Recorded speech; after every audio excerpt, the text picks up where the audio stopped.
Welcome to Killer Content Corner, live with Leslie and JT on Late Night Chat.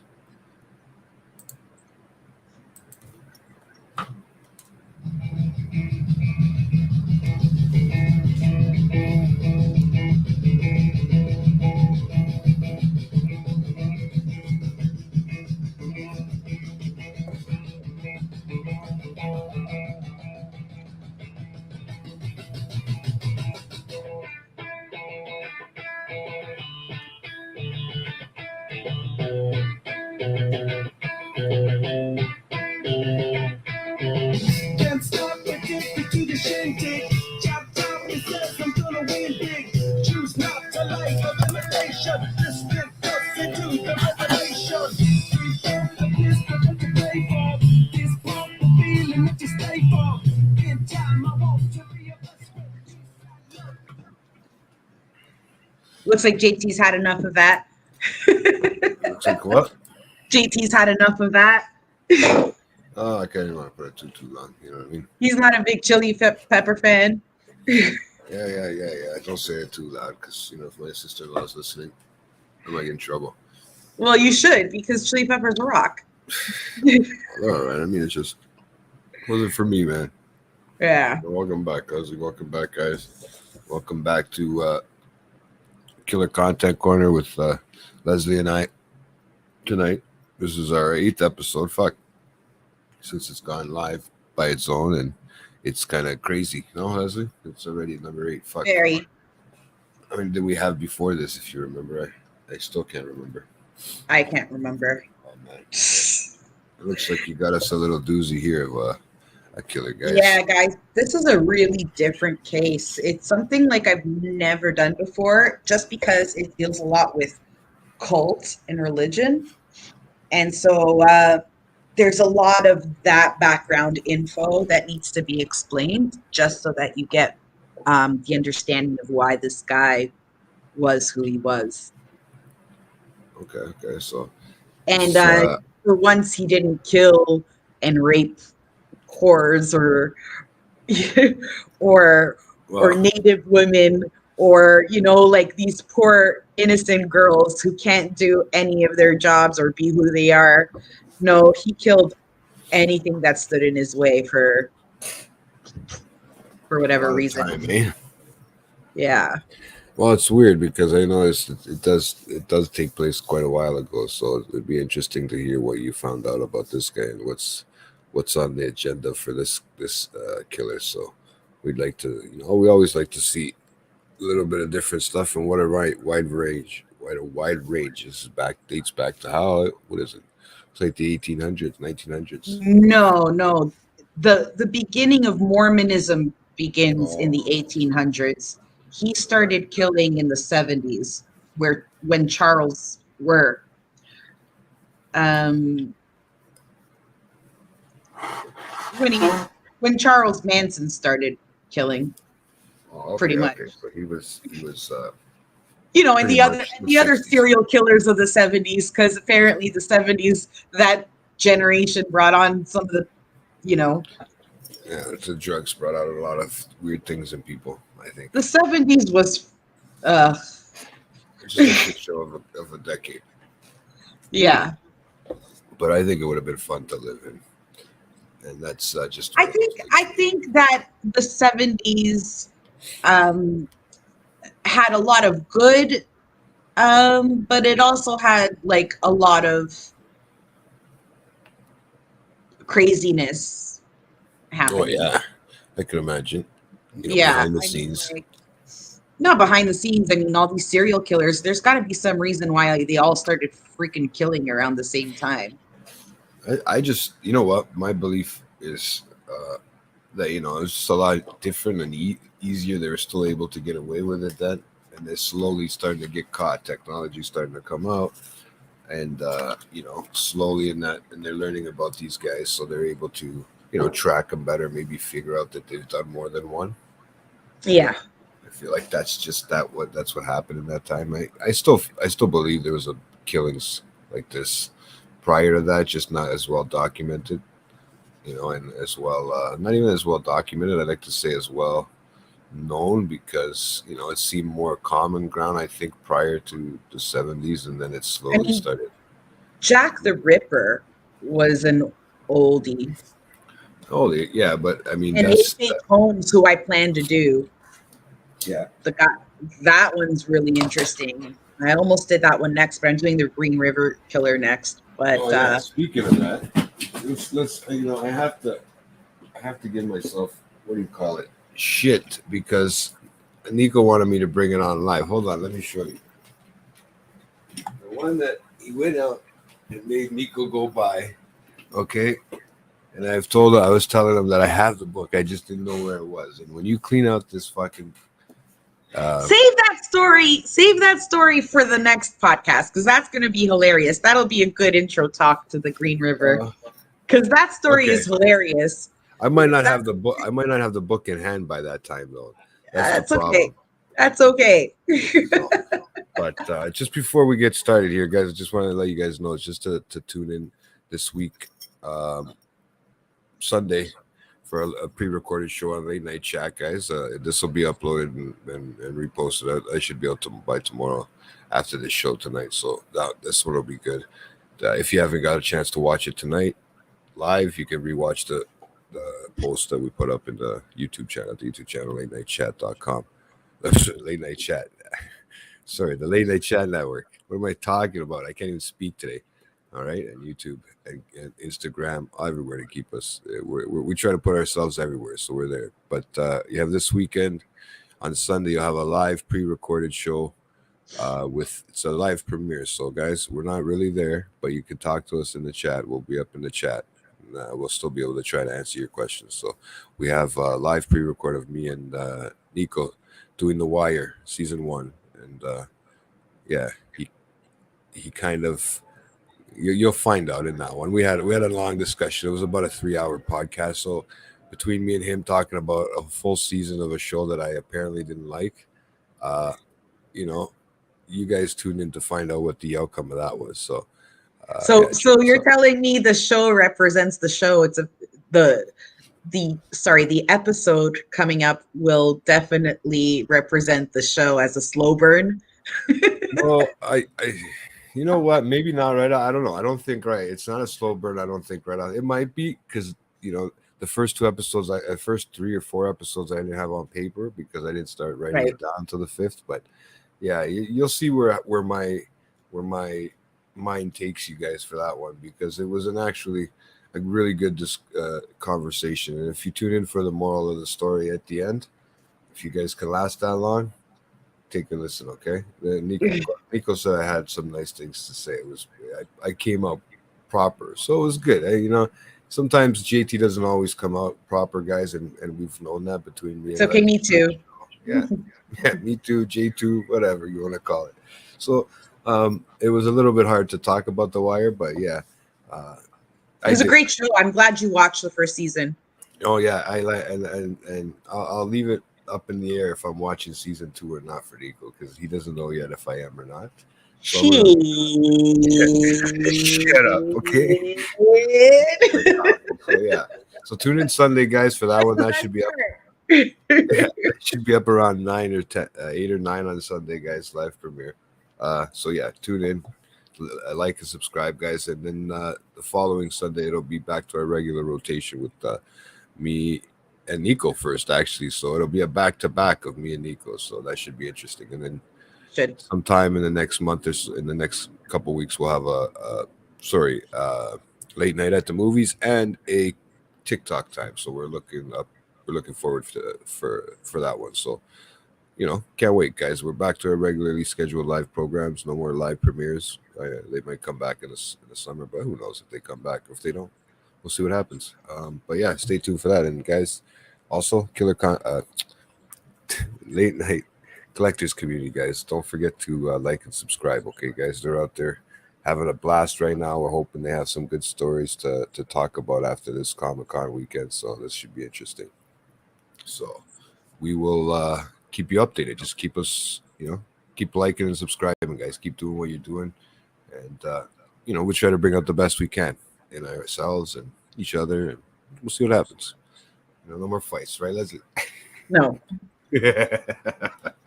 All right, let's get down to it. Hold on. I want to put your thing on because I don't want you to turn like. I'm not gonna tell him, but he likes this thing.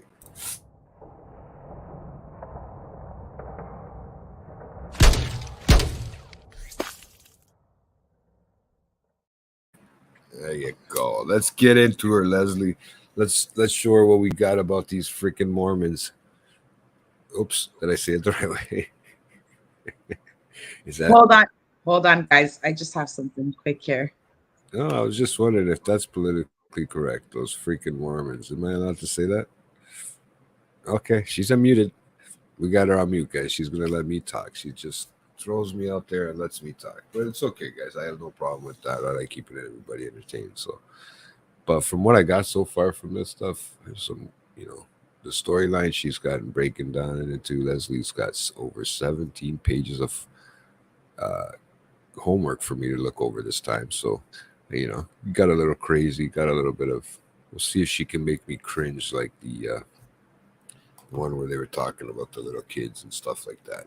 That was the one that actually turned out really bad. But can't wait for this one. And like I said, guys, next month we'll have a Green River Killer. That'll be with Nico and me and Leslie, and should be awesome, guys. Oh, and then after that, after the live show with Nico on that following Sunday, the next one there is Lewis. I haven't been on a show with Lewis in quite a while, guys. So let's see how fun that will be. Right. But all right, guys. Ready to go now, guys. Leslie's up and ready for us. So let's get into this. What's his name? Ervil LeBron? Ervil LeBaron. LeBaron, okay. Not LeBron. Like not the James? Not LeBron. No, not the basketball Bron. Yeah, no, LeBaron. LeBaron. All right, LeBaron. Let's see Mr. LeBaron. What has he got to say to us about for us today? Okay. In order to understand how Ervil, Mr. Evil. Ervil, yeah. Okay, Ervil. Let's just call him. Not evil, Ervil. I should call him Dr. Evil, right? Yeah. Just because, honestly, this guy is evil. So in order to understand how Ervil became the Mormon Manson psychopath who killed in God's name, we've got to first start at the roots of the Mormon faith itself. Okay. So now I just want to be clear. This isn't an episode against any religion. Okay. I have Mormon friends. No, I do have Mormon friends that don't follow the fundamentalists, but are good people and good Christians of faith. And just like there are good Catholics and bad Catholics, good Jews and bad Jews. I mean, this is like, there are horrible things that have happened in the Catholic Church. This is one horrible thing that has happened in the Mormon faith. Okay. So, just like anything, it goes around. Like anything, this is just the story. I have no ill will towards any religion whatsoever. I just want to make that clear from the beginning. Okay. Well, I'll have to do my judging after this. We'll see. Yeah. Look, everybody has an opinion on everything. I do have an opinion on all sorts of religions, including my own. But we can't get it. That's a little bit too much. We call it. I just want to make it clear that I don't mean any ill will towards anybody in this faith. This is just like a story of one bad apple. Okay. Spoil the bunch. So the beginning of Mormonism, it starts in 1823, and an 18-year-old farmer named Joseph Smith had a crazy dream where an angel named Moroni showed him gold plates of they were engraved with ancient scriptures, according to him. And the scriptures are known as the Book of Mormon. Okay. He added them to the Bible, of course, right? So like we have the Old Testament and the New Testament. And then this guy at 18 years old woke up one day and said, I had a dream. This angel came down and he told me to add this book to the Bible. I should try that one day. Yeah. Okay. These scriptures held a lot of additional info, some of which were at were that like Jews emigrated to the Americas from Israel in 7 BC, which isn't really true, but hey, Right. that's what the angel said. And were the ancestors of Native Americans. Not true, but hey, that's what the angel said.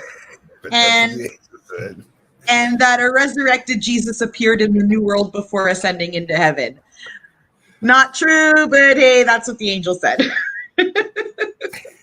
But how do we know if it's not true? Because we've never met an angel. Ah, that's a good question, but we won't get into that. You see, this is where it can get a little crazy, this topic. Okay. Of course, Smith formed a religion around these tablets because what else do you do when you're an 18-year-old bored farmer Yeah, with such a wild dream? You start the Mormon religion. That's what you do, right? that's what you do. Okay. So one day, Smith had another dream.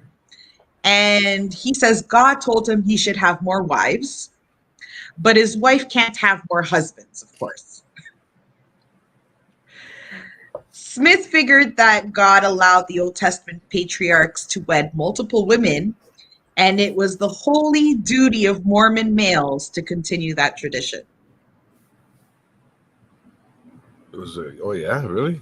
Yeah. So basically, one day after he already started the religion, he had another dream, right? And this dream, the angel says, "You need more wives," because it was okay in the Old Testament. So you need more wives, but your wife can't have more husbands. But it's your Oh, duty to have more wives, right? okay. So mainstream Christians were pissed, Yeah. right? And very much against these newfound polygamist teachings. And they called them immoral. And Smith told the Christians, "Oh, I would never practice polygamy personally." Meanwhile, he added 33 wives to his collection and secretly urged his followers to add some to their collection too. Okay.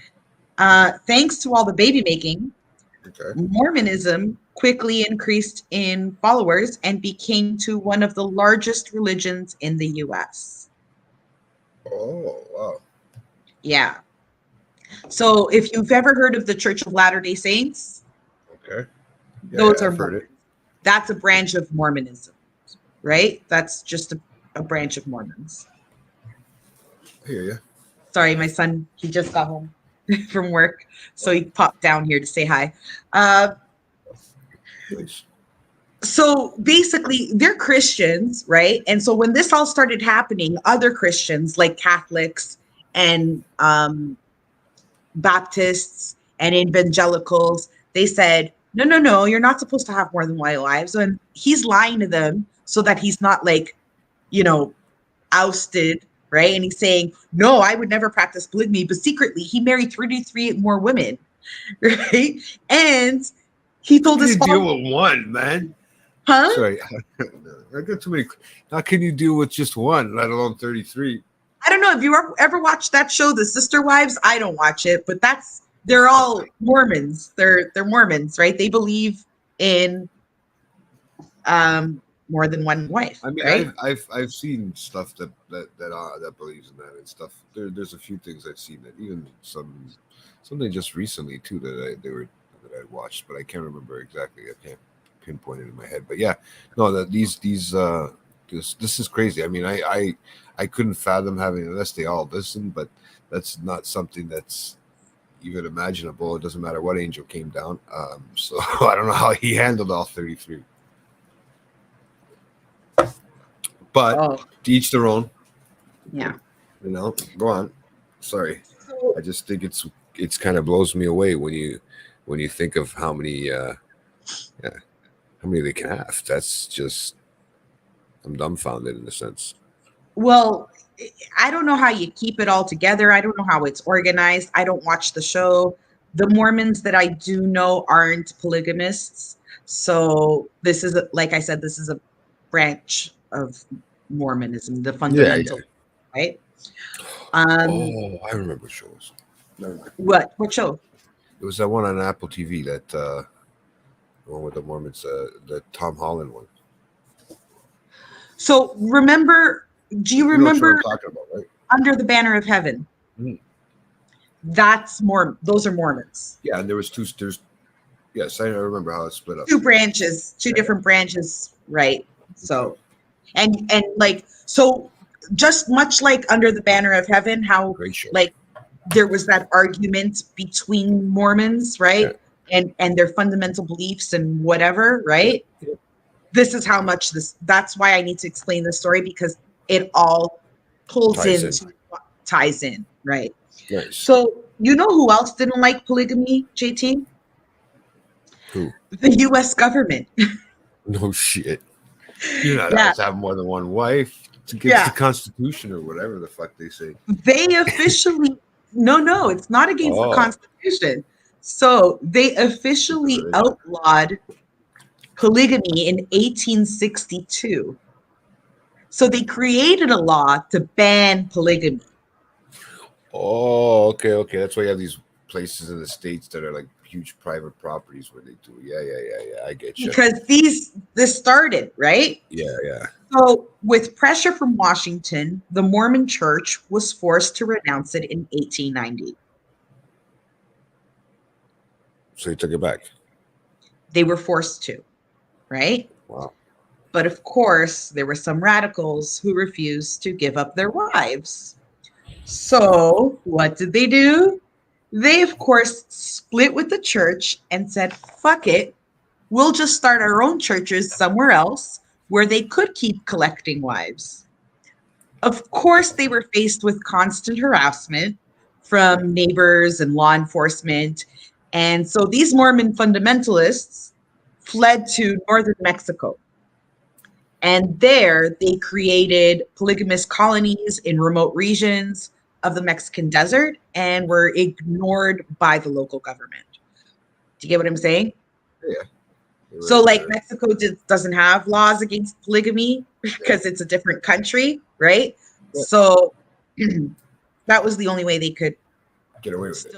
Yeah. So the Mormons that stayed in the US kind of like didn't follow polygamy in most states. Okay. Yeah. So now we get to the start of the crazy Lebaron family legacy. So Ervil wasn't the only crazy one. Okay. One of the fundamentalists who made that journey was a man by the name of Alma de Lebaron. In 1924, Alma loaded his 2 wives, so he only had 2 wives, and 8 kids into the covered wagons and traveled to Mexico. A year later, in the middle of the Mexican desert, surrounded by cacti, one of his wives gave birth to a boy who would one day be called the Mormon Manson. Alma had a history of revelations from God too. Okay. So like these people apparently, you know, like anybody else who's Christian doesn't get visions from God, but Mormons do, apparently. You know, I can get visions from anybody if you just give me the right drugs. Sure, pass me some acid. Give me some shrooms. I can make up my own God. You might have fucking 4 wings. I'll make my own scriptures. Well, man, it looks so easy to start a friggin' religion. Maybe it's time. So, sometimes they called them voices, callings, or commands, right? Yeah. Alma had a revelation to take a second wife, which was one of the reasons they moved to Mexico, as well as a revelation that came to him that he shouldn't register for World War II draft. I can't go to war. I can't register. No, God told me not to. No. Did it work? Yeah, it did. This foreshadows the future of the Lebaron family because all these men in this family eventually claim to hear voices, and many even suffer from insanity. I think I'd be insane too if I was hearing voices. I'm pretty sure. Yeah. Well, here are some of the examples. Here are some of the examples of insanity that went on in this family. Alma's daughter, Lucinda, grew so violent during her psychotic fits that her parents chained her by the ankle to a hut. His son Ben was always in and out of mental hospitals for years after hearing voices tell him he was God. He committed suicide by 1978 by jumping off a bridge. Oh, wow. His son Wesley often called Salt Lake City radio talk shows to say that he believed Jesus would one day return to Earth in a spaceship. And his nephew Owen's voices told him to have sex with the family dog. So he had to be committed to a mental hospital. Yep. Okay. Now, this is the first. It's not my fault. God told me. That's basically how the whole family thought. Yeah. Oh, wow, man. This is okay. This is a little far fetched for me, man. This is right. Yeah. So erratic behavior, beliefs plagued the entire family. But Ervil LeBaron believed he had the God-given power to kill. Ooh, that's fucking hard. Sorry. I mean, not for anything, but okay, yeah. God made me do it. So does the fucking dog in Son of Sam. But, So let's start with the wives. The LeBaron settlement was called Colonia LeBaron. They were mostly farmers as a child. Ervil worked in the fields with his brothers. He'd later want to kill. As a teenager, he traveled with his brothers throughout Mexico, trying to convert others to their polygamous Mormonism. So if you ever see, like, usually people who are on the streets asking you, have you found Jesus, or read this little pamphlet, they're not always Jehovah's Witnesses. Mormons, when they're teenagers, they have to try to convert other people to join their religion as well. Really? Yeah. It's just part of their thing. It's like a door-to-door thing. I guess that's Mm-hmm. Okay. Yeah. Well, I've never had one. So Jehovah's Witnesses knock on my door. Like, I've had that happen to me. Yeah. But I usually find Mormons are around the bus stations or subway stations. Yeah. And they're always in like white shirts and ties. Okay. Young kids. Those are Mormons. Yeah, I know what you're talking about. So they have to, part of their, like, you know how Jews have pilgrimages to Israel and Muslims have pilgrimages to the 5 pillars. Yeah, their pilgrimages is to go to other cities and other countries to try and convert other people to join. Okay. In 1951, Alma was dying. So Ervil's dad was dying. Okay. And instead of passing leadership to Ervil, he passed it to his eldest son, Joel. And Joel started the church, the firstborn Church of Fullness of Time. Okay. And he started it in Salt Lake City. And so from Mexico, he went to Salt Lake City and he started the church there, right? Yeah. And Ervil was his big brother's right hand man. So the conversion efforts worked and the colony grew. They opened a nursery, an elementary school, a community kitchen, a laundry. Ervil created work schedules, deciding who did what on the communal farm. That was Ervil's job, right? And Joel was their leader, right? The colony viewed Joel as a soft-spoken, considerate, and saintly almost kind of human. Ervil, on the other hand, he was the complete opposite. He rarely helped in physical labor, saying it was his job to be a spiritual leader, to study scripture and pray instead. It's kind of like when you're working somewhere and you need help from your supervisor, and your supervisor turns to you and says, no, my job is to supervise. It's not to work, right? To do fucking nothing. Sorry, I know you. Horrible leaders. Horrible leaders. This didn't sit well with some of the members, who noticed he had instead an obsession for expensive clothes, flashy cars, and of course, women. Well, so one thing of these serious killers. I mean, they haven't come. I guess men just in general. Doesn't matter what religion. I know, but there are morals, and this guy doesn't have any morals when it comes to women, and you'll learn that a little later.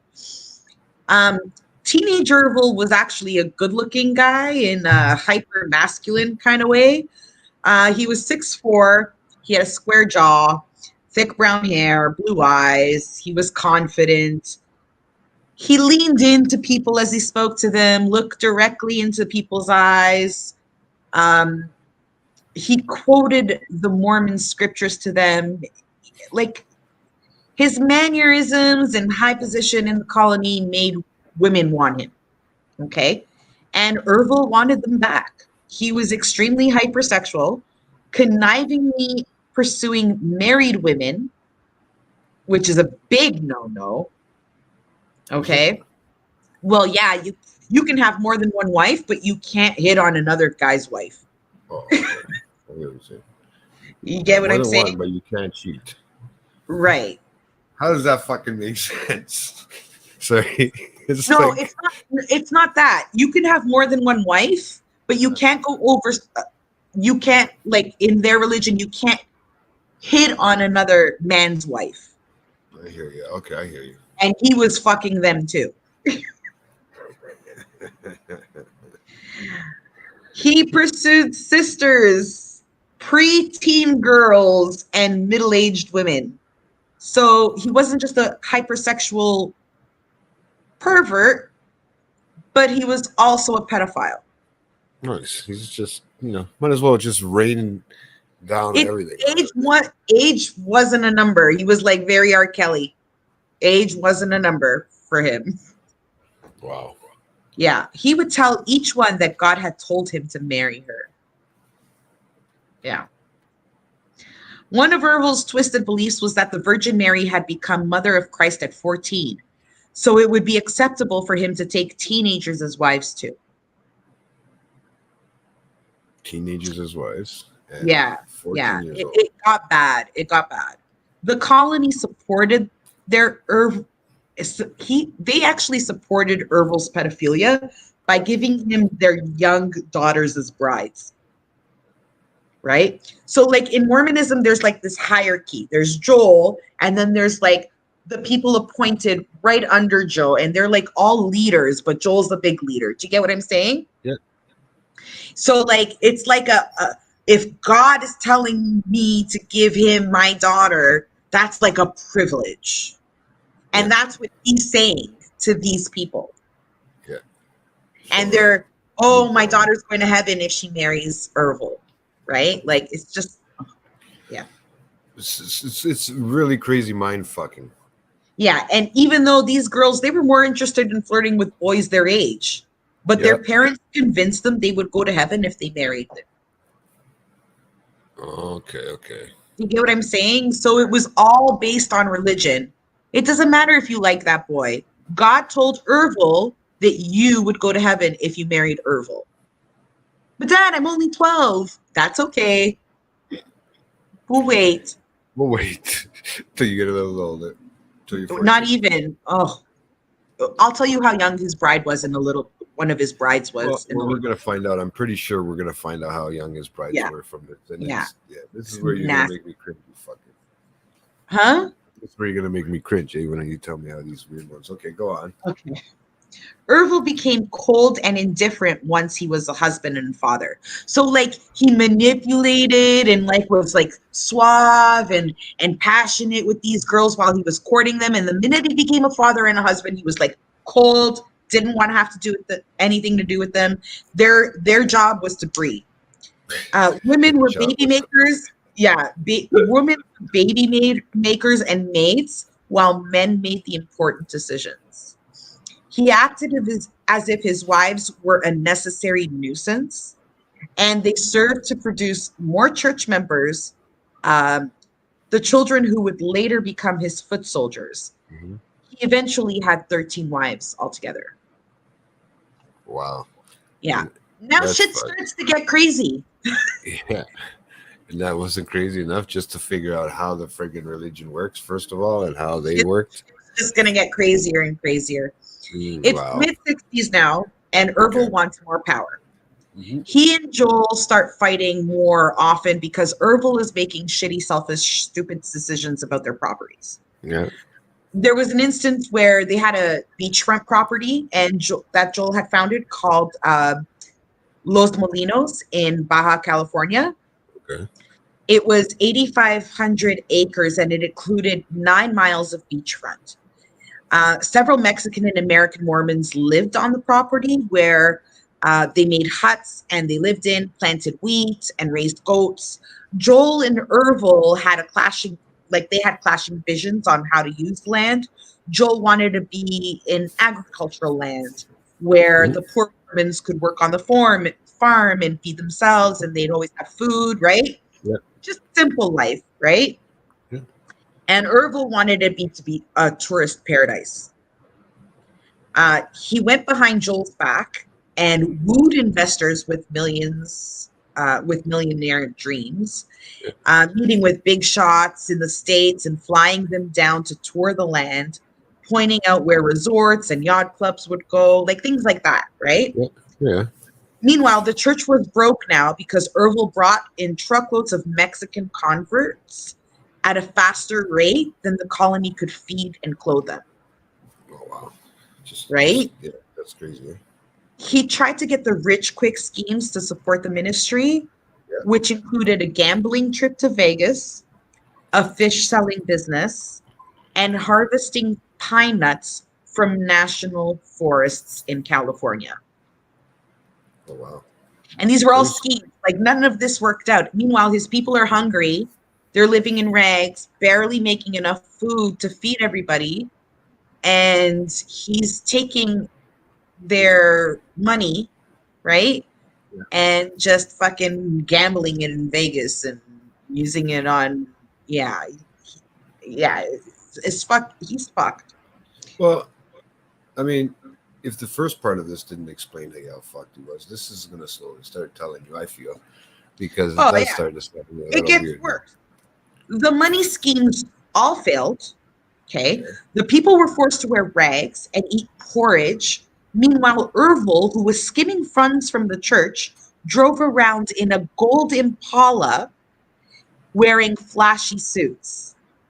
The people of the church who had outside jobs had to pay 10% of their wages to the ministry. So if you were part of the church, right, but you had you were a doctor or you were a lawyer or you worked in anything outside of the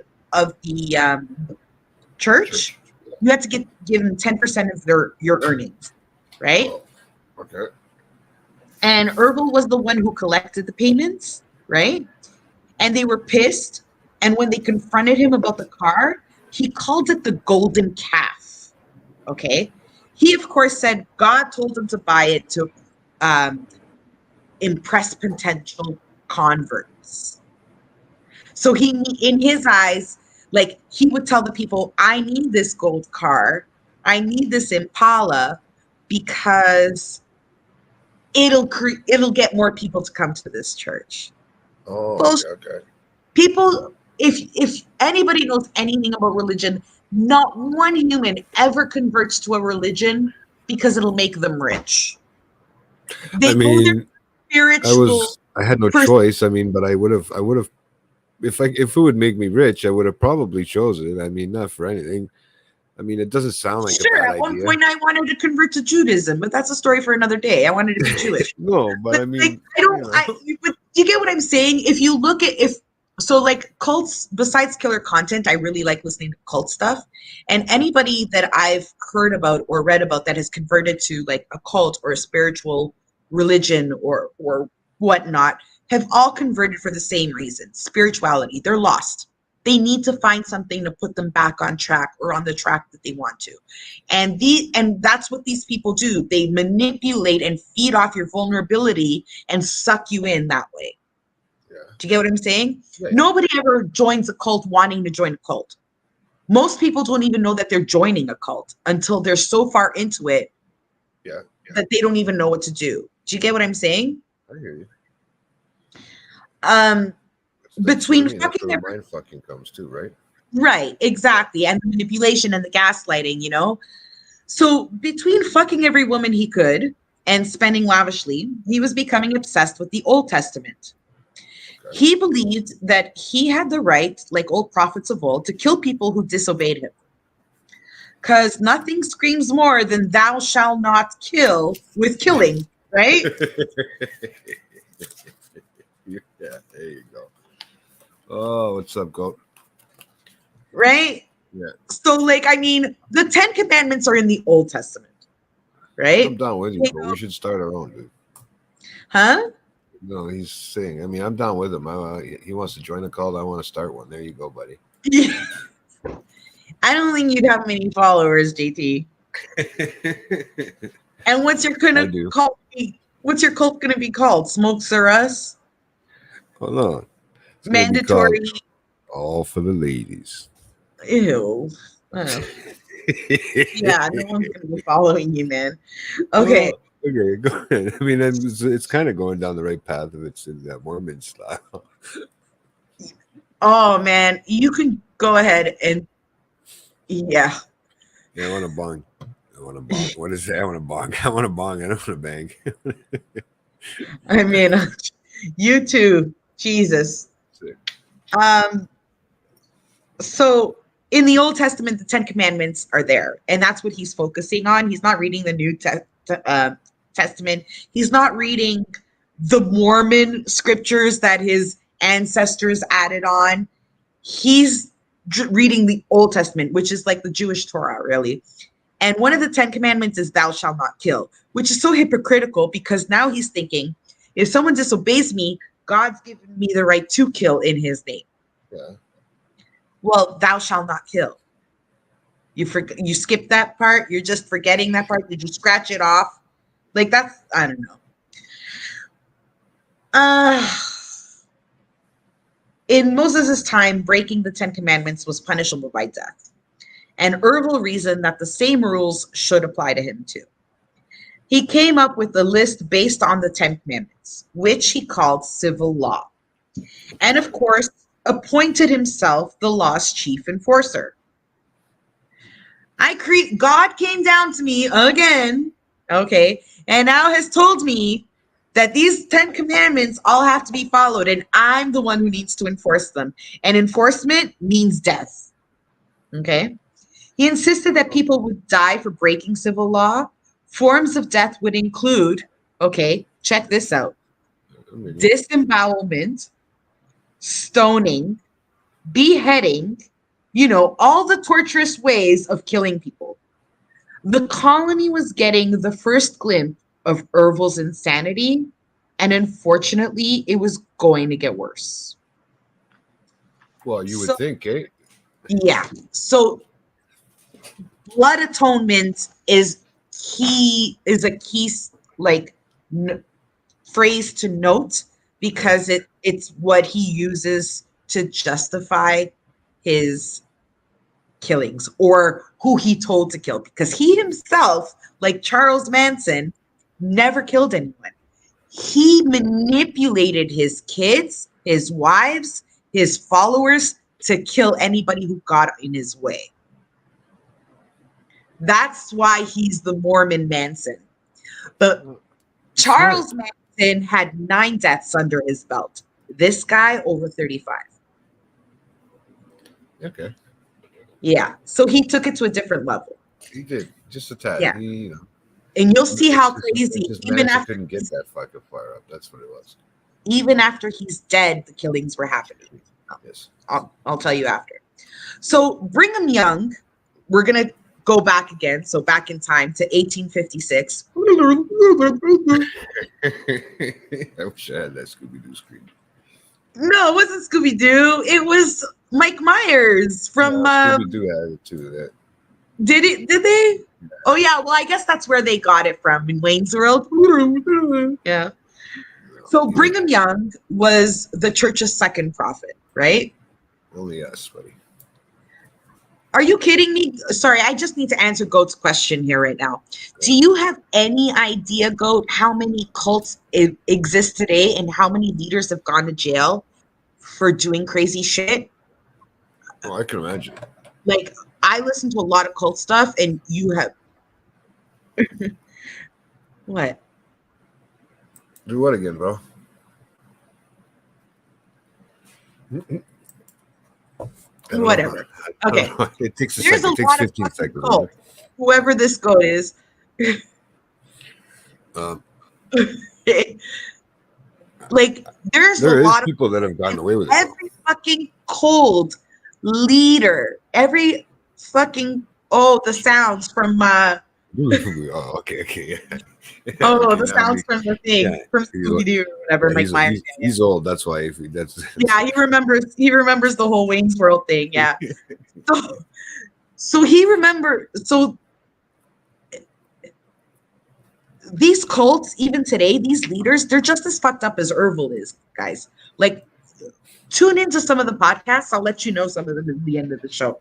But right now, I got to get back to the story because it's 17 fucking pages long, and we don't have that until midnight. Yeah. Listen about Mormons.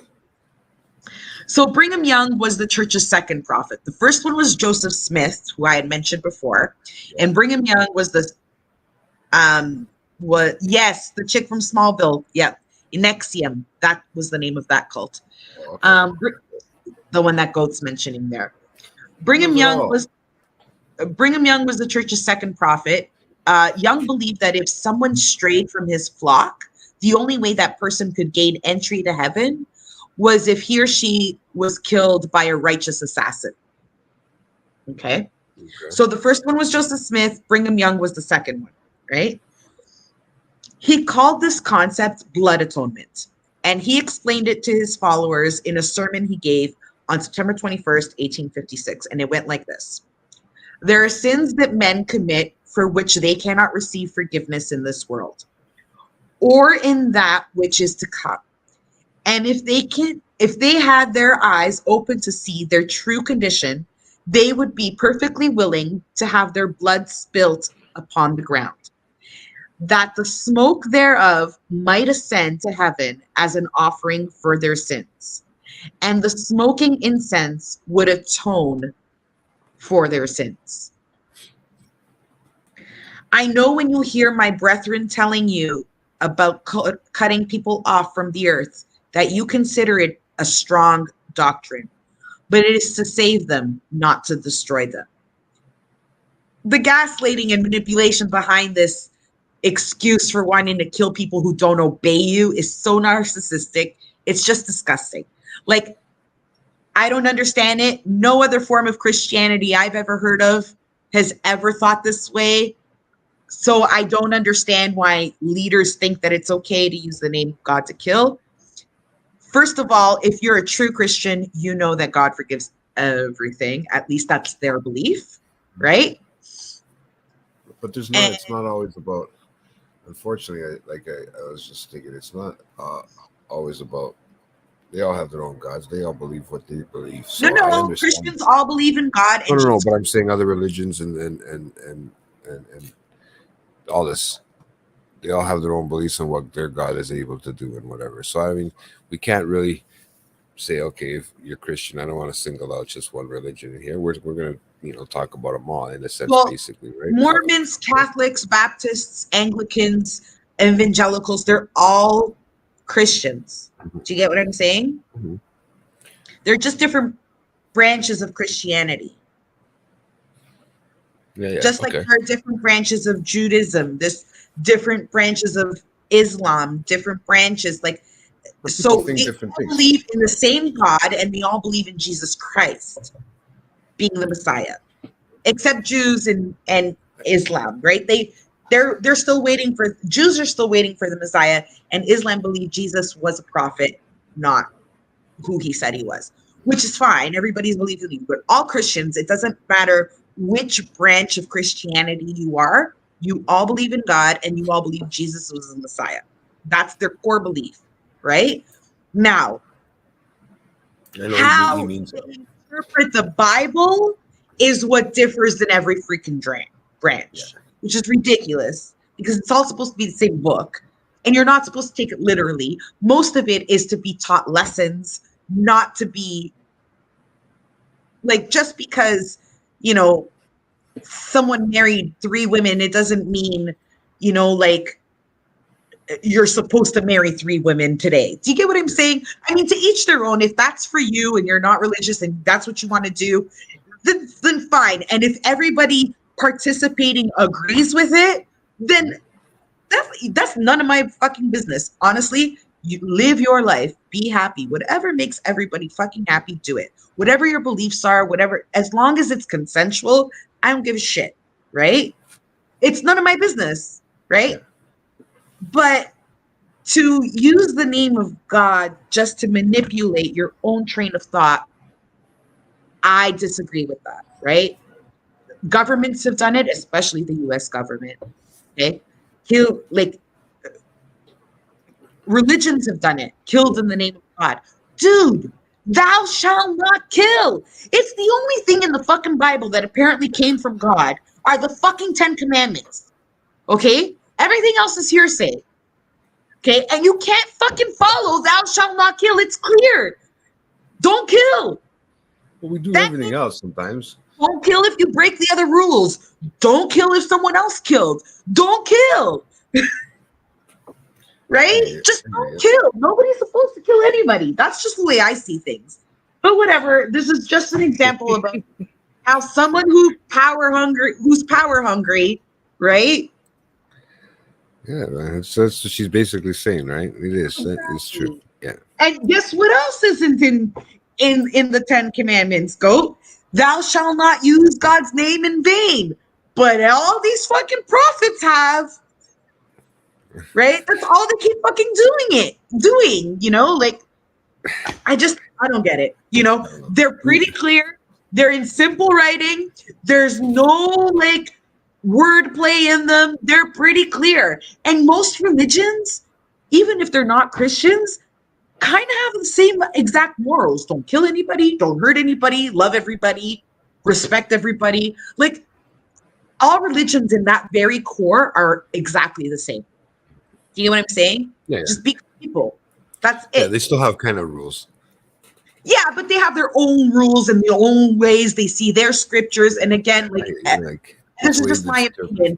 Everybody's going to manipulate the Bible in their own way, one way or another, and their own beliefs, and everybody's going to be a hypocrite about it because one part of the Bible will say one thing, and the other part of the Bible will say another. One part of the Torah will say one thing, and another part of the Torah will say another. Everything is contradictory. Why? It was all written by man. Wouldn't make the world interesting. It's human. We all err. Do you get what I'm saying? Like, so it wouldn't make the world interesting without a little bit of argument here and there about different things. So right, I know. Don't be bad people. Just don't be bad people. Don't be assholes. That's the whole point of every religion is to keep you from being an asshole. There's always assholes in there's always a bad apple. The bad asshole. Of course. So in a nutshell, the church killed you for major disobedience at that time, like raping a child, murder, especially murdering a child, etc. If they could, they do it now too, but I don't think they can get away with it. I'm against the death penalty. Pure punishment is when people are suffering, not when they're dead. You're not suffering when you're dead. But it was no, but you're at peace. You're dead. That's why it's rest in peace. How do you know? Nobody knows because nobody's really come back. You're dead. Nobody that we know. Nobody that we know. Okay, we can get into this. Let's go past this, Morpheus. Let's get to the craziness. I can't have another argument with you because I'm going to get up and fucking leave over this. Stop. I can end it. Don't worry. All right. But it was for your own good, and if you were murdered by your brethren, you were assured entrance into heaven. So that's how they manipulate it all. In the 1850s, Young frequently resorted to blood atonement to eliminate both his spiritual and business rivals. So the church renounced the bloody doctrine in the late 1800s, but 100 years later, Ervil decided to give it another go. The first person on Ervil's kill list was Rulon Alred. And he was a rival polygamist from Utah who refused to bend the knee to Ervil and publicly spoke up against him. Ervil decreed that Alred was guilty of character assassination, an offense punishable by death sentence under the civil law given by God in the day of Moses. Bullshit. There is no thou shalt not defame in the Ten Commandments. So fuck That's him. number 11. They just didn't know how to count that high back then. Yeah, sure.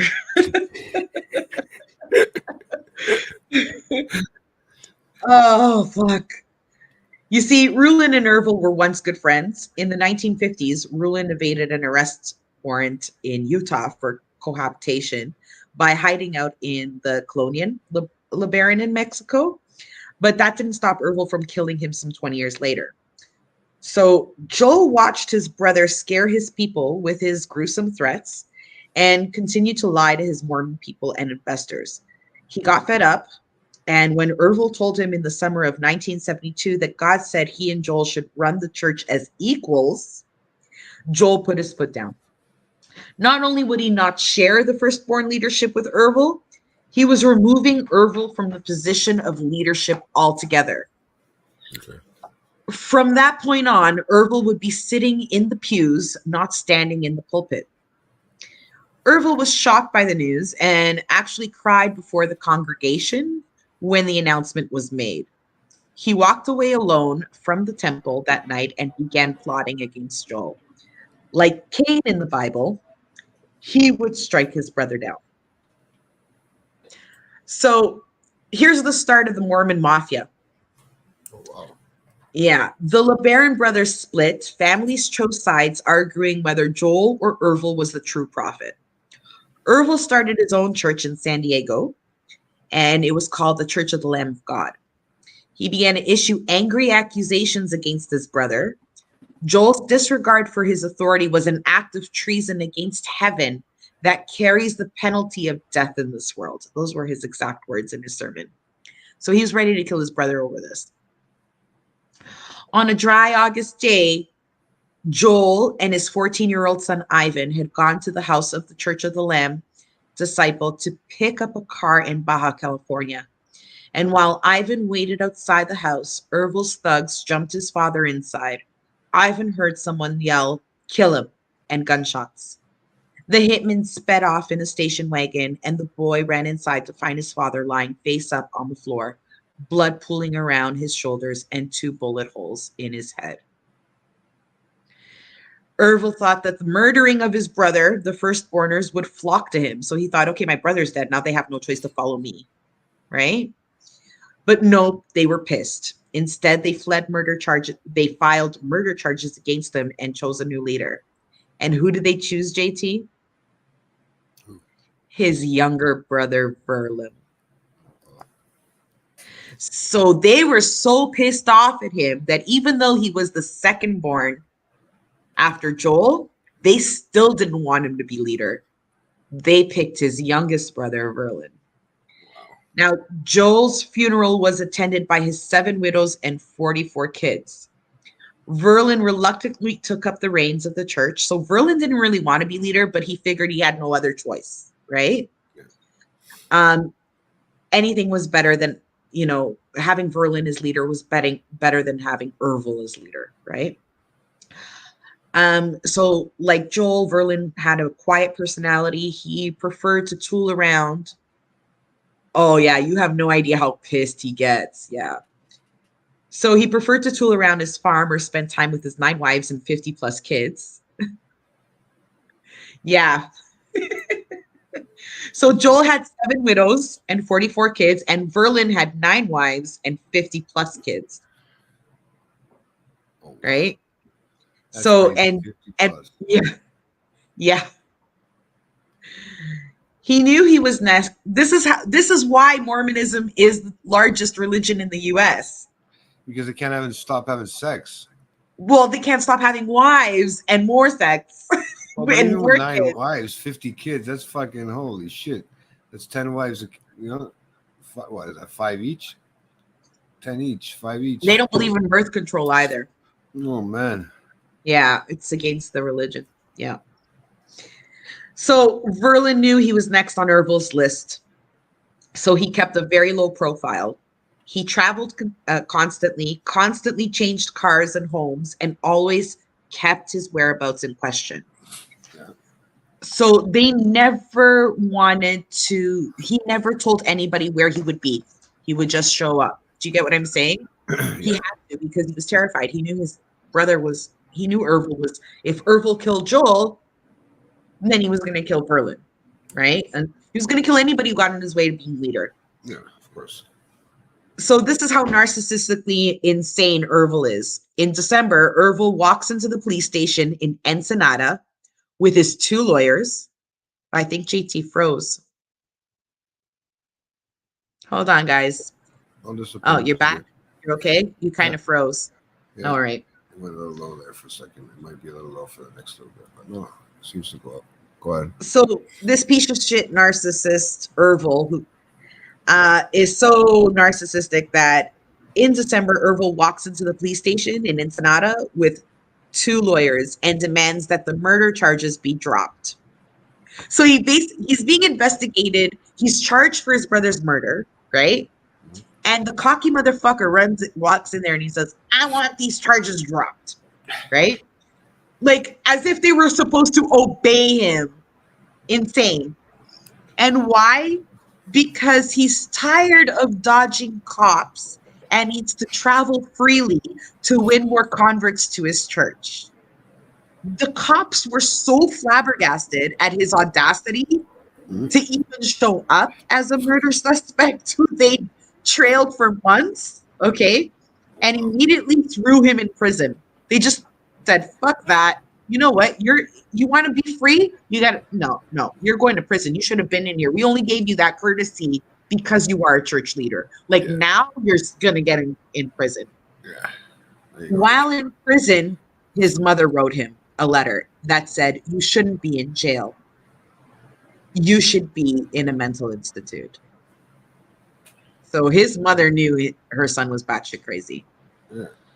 And she already lost her oldest son to this son, right? 9 months later, he was found guilty of homicide, but only sentenced to 12 years in prison because the prosecution couldn't place him at the crime scene. Because he sensed people, right? Yeah. He only served 1 day of his sentence. You know why? On Valentine's Day of 1974, he walked out because the Mexican Supreme Court had overturned the verdict because Ervil's co-defendants, the church thugs who actually killed Joel on his behalf, weren't present for the trial. So they couldn't place him. The people who actually killed him didn't show up. So that's it. You're free. There's no way you can be guilty. There's no evidence. Yeah, no, we here to argue the case. That's fucked up. Now, what does one do when they just got away with murder and have a lot of Mormons who loved his brother pissed off at him? Well, you run away, of course, and find refuge. Pardon? Go home and make kids? Yeah, he did get off. Yeah. No.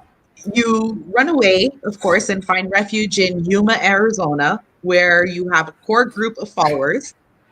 And they began to call him by a number of honorary titles, including Lord Anointed, One Mighty and Strong, and Prophet of God. One Mighty and Strong. Yeah. Also, he grew paranoid, of course, that there would be retaliation from his brother's followers. So he started carrying a gun and making his wives and kids take marksmanship classes from a Vietnam vet who was also one of his followers. Now, Ervil's paranoia also made him treat his church like a Mormon mafia instead of a worshiping peaceful Mormons. So he told them that they could be slaughtered at any moment. They took aliases and they had driver's license and birth certificates drawn up in their new names. They only made calls from payphones that couldn't be traced to their location. So they had to change their whole way of life and go in hiding because Ervil thought that other Mormons were as crazy as he was, even though nobody ever tried to kill him. nobody ever tried to retaliate after everything that he did. Nobody who was against him tried to retaliate against him. Do you get what I'm saying? Yeah. Ervil's paranoia also made him treat his. Sorry, I just said that. Meanwhile, Verlin, also fearing his possible murder at his brother's will, was hiding out in Nicaragua, and the paranoid cat and mouse game between the two brothers dragged out for years. So one was scared of the other one and how it hid out. Yeah. Wow. Eh? So then we come to the Day of Vengeance, right? And this is another revelation, right? Ervil had another revelation after he was released, because of course he did. He published a new fire and brimstone essay called Hour of Crisis, Day of Vengeance. And it was written in King James English. If you're not familiar with King James English, it's like Bible English, right? And the essay was barely coherent. Only after the firstborners read and reread it were they able to figure out what it meant. It was essentially a list of demands on the firstborn church. Among other things, he demanded that the congregation fork over their tithes. It's like that 10% that I was telling you that they call it tithes. Yeah.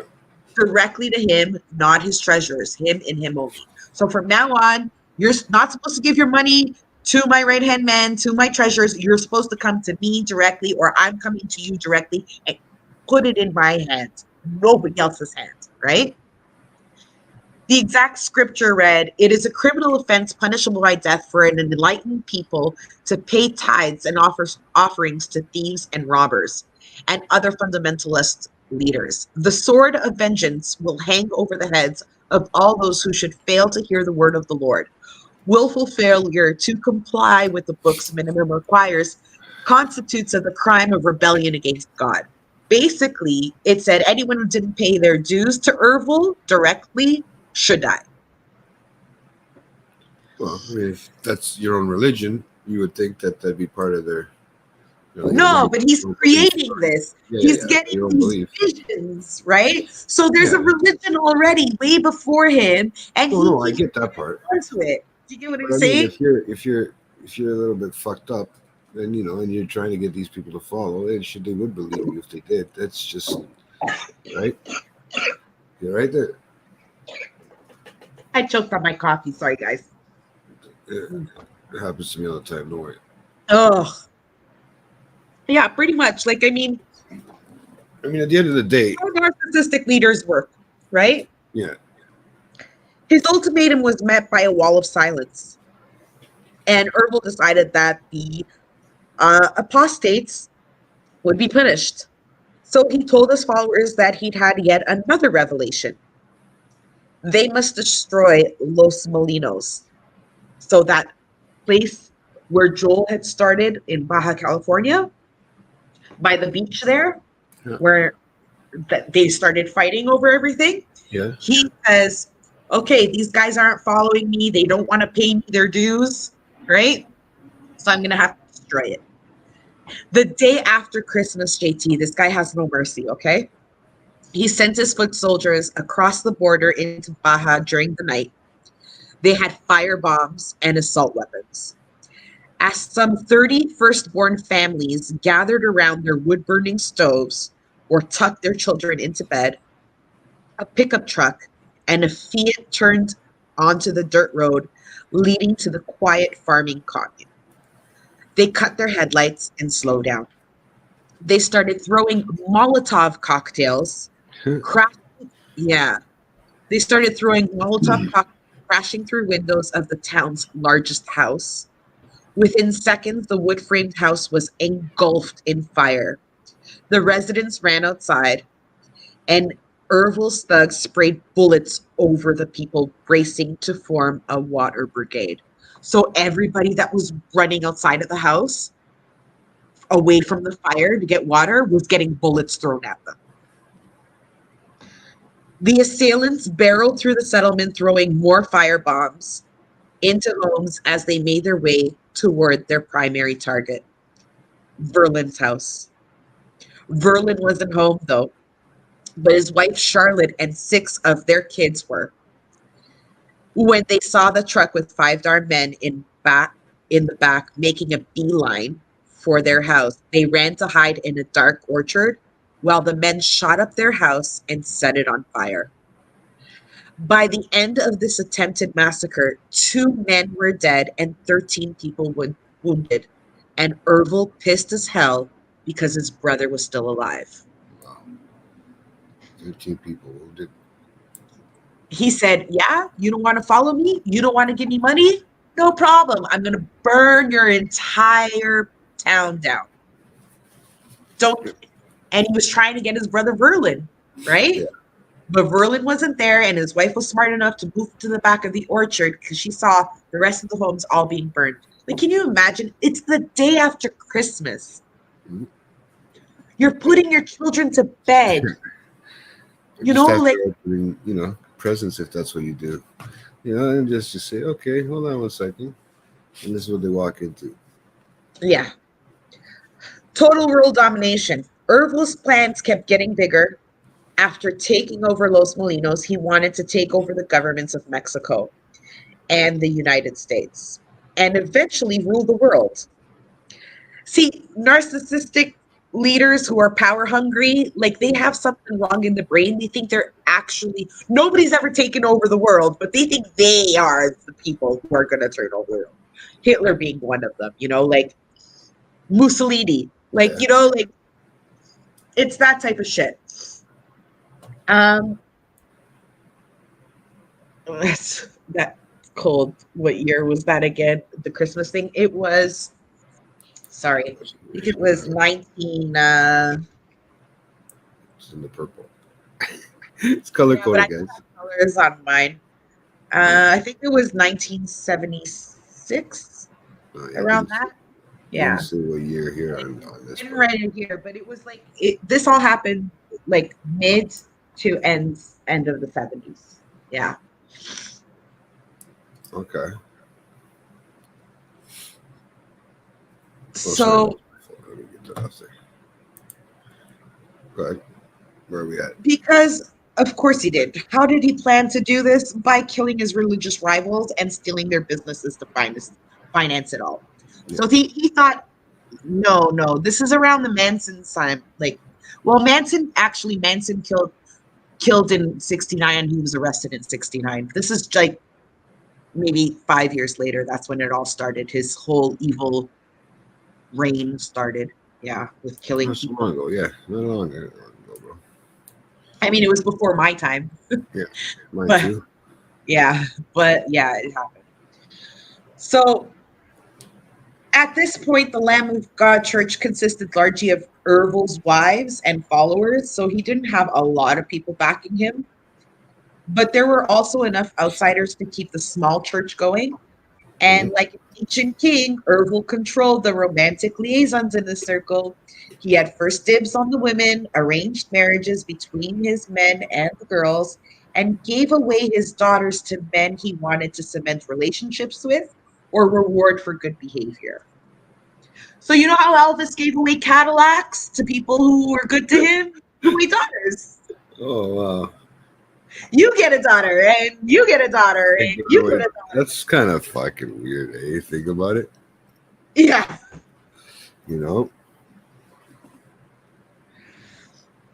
It was just, yeah. The expanding clan moved to Utah, where most Mormons are today. He dropped in on one of the leaders of other polygamous tribes and demanded they give him 10% of their earnings or die. They told him to get lost. Meanwhile, back in Los Molinos, the firstborn families were sleeping with guns by their sides and had organized patrols to watch their property. Verlin was living in a safe house in San Diego at this time. Okay. Ervil had moles firmly planted amid those firstborners who reported back to him on everything. But some started getting nervous after the raid. So after he did that shit in Los Molinos, people thought he'd gone a little too far. I mean, I would have thought that's okay. No worries, Rob. Thanks for joining. So, and Rob, this isn't a gruesome one. I mean, I don't get into a lot of detail. It's a culty religious one, Rob. Yeah, let's take. She's teaching me how to start my own cult. Is basically how she's subconsciously fucking planting it into my head. So, like, I was surprised that people didn't start scheming or voicing their opinion towards Ervil after he killed Joel, who they really liked. No, what made them start turning was the Los Molinos thing, right? Okay. Um, one of them was a woman named Noemi Zarati, one of the wives of one of Ervil's close associates. Noemi started talking too much and complained about the violence and threatened to tell the cops where Ervil was. With her, so get this, JT, with her husband's full blessing. So Noemi's husband gave Ervil his blessing for this. Yeah. Ervil decided to shut her up once and for all. He decided to send one of his wives, Vonda White, to murder her. This was the easiest plan for Ervil because the two women had known each other for years. In January of 1975, Vonda convinced Noemi to go for a spin in her car. They drove to a canyon in the foothills of the San Pedro Mountains. In the dark canyon, Vonda shot the mother of five full of bullets before she could beg for mercy. Another of Ervil's wives was Yolanda Rios, Mhm. who would herself be murdered a decade later. So Yolanda helped Vonda dig a shallow grave by the bushes where they dumped Noemi's body, and to this day, her body has never been found. And Ervil's response: "You don't know how pleased the Lord is that the traitor is dead." Really. Yeah. So he got two of his wives, to go with this woman, kill her, and bury her, and then said, "You pleased God today." Just because this woman said, "You killing other innocent people isn't right," right? Mhm. Oh, blood atonement time, right? Yeah. This fucking guy, like, Blood atonement time. I like the way that's yeah. blood atonement time. Yeah. He was still leaning on other fundamental. Yeah, but here's another thing that bothers me: is her fucking husband gave him the blessing to fucking kill her. Like, what? Oh, sorry. You knocked my headphones off my head. Her father gave her. Like, her husband. You're like, Well, okay, yeah. Oh, yes. Yes, Ervil. You must kill my wife. She's talking too much. that's kind of fucked up. So he was still, Unfortunately. yeah, I know, right? He was still Yeah. leaning on other fundamentalist leaders in Utah to cough up money and still getting no results. Mhm. A little side fun fact here: Utah, US is literally like Fucked. Mormon Central. No, it's Mormon Central. It's where most Mormons are. It's where their headquarters are. Everything's in Utah. Yeah. Uh, Utah's kind of fucked up, that state, yeah, but if you go to Utah, like, everybody there's a Mormon. Everybody.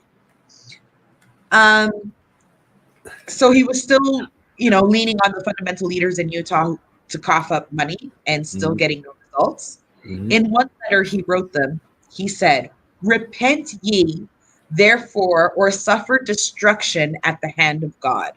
They ignored him, but they amped up their security. Well, I would too. yeah, I was just gonna say, wouldn't you? Yeah. Just a tad. Mhm. One of the men Ervil tried to extort money from was Bob Simmons. Yeah. And he lived on a 65-acre ranch near Grantsville, Utah, with his two wives. Simmons, who had Two spent wives. time, That's it. yeah. So Simmons wasn't very lucid either. Like, he had spent some time in mental hospitals in the past too when he was younger, because he believed he was the prophet destined to convert Native Americans to the Mormon faith. Okay. Um, he was refused to cave into the he refused to cave into the demands to join the Lamb of God Church, right? And Ervil was itching to get his hands on Bob. So he's another man who went against his wishes, right? Yeah. And deserved to die. Um, so using an alias, Ervil paid Simmons several visits as a supposed disciple of the church. The two men argued for hours over their theological differences. At one point, the argument turned into a fierce wrestling match. and the two men wrestled as Simmons' wives watched and cried. Then Ervil started hitting on one of his wives. So he wrestled the guy in his own home, and then he He's turned hitting on his wife. hit on one of his wives. And Simmons was pissed, and he told him to keep his hands off his property and to get the fuck out. Okay. Ervil left, but as soon as he was alone with his thugs, he told them God wanted blood atonement for the false prophet. Mm. We're going to blow him up like a balloon. So those were his exact words. They bided their time for a couple of months before paying Simmons a last and fatal visit. On the drive out to Simon's ranch, Ervil's goons stopped by a gardening store to buy pickaxes, shovels, and a bag of chemicals that sped up the deterioration of human flesh. Oh wow. They stopped again, yeah. So they stopped again to dig a coffin-sized hole in the desert hills. And Simmons knew that they were coming. One of Ervil's missionaries, Lloyd Sullivan, had called him a few days before, claiming he now believed Simmons was the true prophet after a conversation he'd had with some of his Indian chiefs. The chiefs had been searching for the white prophet who would lead them to salvation for a long time, the missionary said. Yeah. So they're lying to him, right? These thugs actually belong to Ervil, right? And they're using his wishes to convert Native Americans to say, guess what? We're getting you a meeting with Native Americans. Oh wow. Right? Meanwhile, he has no idea that these are Ervil's thugs. Because he knew of Ervil, but he didn't know what Ervil looked like. They all showed up to Simmons' house with aliases. Do you get what I'm saying? Yeah. So and under the impression that they were all followers of Simmons. They all wanted to be followers of Simmons, and they were the way to get to the Native Americans. So Simmons was ecstatic, and on April 23rd of 1975, Lloyd picked up Simmons. Simmons gave him his gas money, not knowing he was paying for a ride to his own grave. He leaned forward, right? He even got fucking gas money out of the guy. Yeah, not for right? anything, but yeah, he just like seriously.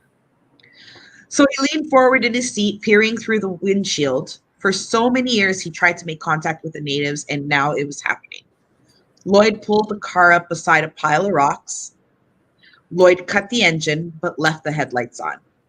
Simmons stood in front of the car, looking for his Indian flock. Okay. He didn't notice two young men creeping up behind him. One of them raised a shotgun to the back of his head and squeezed the trigger. Simmons was now one more of Ervil's victims. And they buried him right there. He killed him. Okay. He didn't. Did he do it? Was that him? No, it was Studs. Yeah.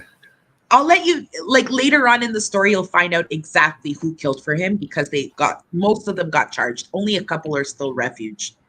Okay. So now we're going to get to the pregnant assassin. Oh, wow. Yeah. Remember that Vietnam vet that I had mentioned earlier? The one that was in charge of teaching Ervil's wives and kids on defense and attack tactics? Yeah. Well, his name was Dean Best. He was 36, 6'8", weighed 260 pounds. Dean was he was a physically intimidating man. And he was also a follower of Ervil's. Ervil made him the church's military general, and he taught Ervil's foot soldiers the explosive and weapons tactics that he used in the jungle in Vietnam. Dean laid out the blueprint for the Los Molinos raid. So he's the one who taught them how to organize everything together. Yeah. But Dean's wife, Cheryl, was never gung-ho about the chauvinistic teachings of that church, where a woman's primary value was her breeding potential. Yeah. After years of asking Dean to leave the church, she left him. And she moved to Washington State with their two kids. Okay. Dean was devastated, and he started reconsidering his loyalty. He started to spend more and more time fixing up a rusted old boat he bought and less time in the church. Then he made the mistake of telling people his dream, of sailing up the coast in his boat to be reunited with his wife and kids. He should have known better. There was no way that Ervil would let his military commander just walk away. Yeah, I know. It It's no would, shit. look, it would make him look bad, right? Yeah, He it's didn't just is want, like the mafia, like you said. Fuck. yeah. Yeah. So it would make him look bad. He didn't want Dean to prompt a mass deflection. According to civil law, Ervil said Dean must be blood atoned. Of course. Ervil chose one of the least suspicious people in his clan to kill the weapons expert, his 10th wife, Vonda White. Vonda was living near San Diego with a sister wife, as the wives called each other, right? And a house full of kids. And Dean often stopped by frequently for a home cooked meal or company, right? Okay. He'd never suspect that Vonda, who was barely 5'3" and 6 months pregnant, would kill him. But Vonda had already proven herself a lethal asset, um, when she had murdered that Noemi Zarate woman before, right? The one that was threatening to snitch on Ervil. Yeah. So on June 16th, 1976, Dean learned his wife and daughter were hurt in a car accident, and he booked a flight to Seattle. Before heading to the airport, he stopped by Vonda's house to pick up some things he'd stored there and give her the news. When Dean knocked on the front door, Vonda was preparing lunch for 6 kids, but she switched to killer mode as soon as Dean said he was leaving for Washington. She was worried that he'd reconcile with his wife and never come back from the trip. Ervil told her to kill him, and it was now or never. But first, she had to feed the kids. Yeah, hold Right? on. Let me feed the kids first. First, I gotta, feed the kids. Okay. She chatted with him while the young ones ate. When the kids were done eating, she shooed them upstairs, telling them to stay out of Dean's way as he packed. Then she pulled up a loaded .38 Colt revolver from a dress drawer, tucked it into the pocket of her maternity dress, and went back downstairs. Dean was getting ready to lug his baggage into the car when Vonda asked him to look at her washing machine because it wasn't working right. Okay. Dean couldn't find the problem, so he gave up and got washed up at the kitchen sink. Vonda stepped behind him and raised and squeezed the trigger. The first shot ripped through his liver, and Dean straightened over the sink and started to turn right. The second shot pierced his lung, and he continued turning toward her.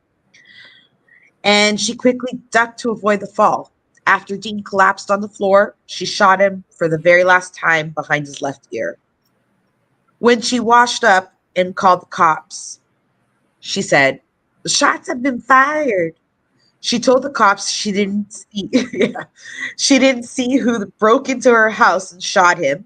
Yeah. She knew the cops didn't completely buy her story, so she fled to Denver, where Ervil had once moved his flock again to hide from his real and imaginary enemies. So he didn't just have real enemies, he had like imaginary enemies too. Okay. I mean, he didn't seem all there, so. No, they're all loonies. These Lebarons are all loonies. So this is about a man in his car. The Church of the Lamb members were running an appliance repair business and barely making ends meet.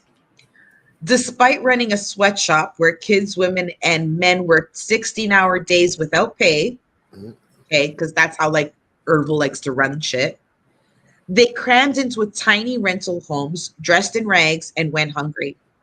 At night, they resorted to digging through supermarket dumpsters for bruised produce and day-old bread. Yeah.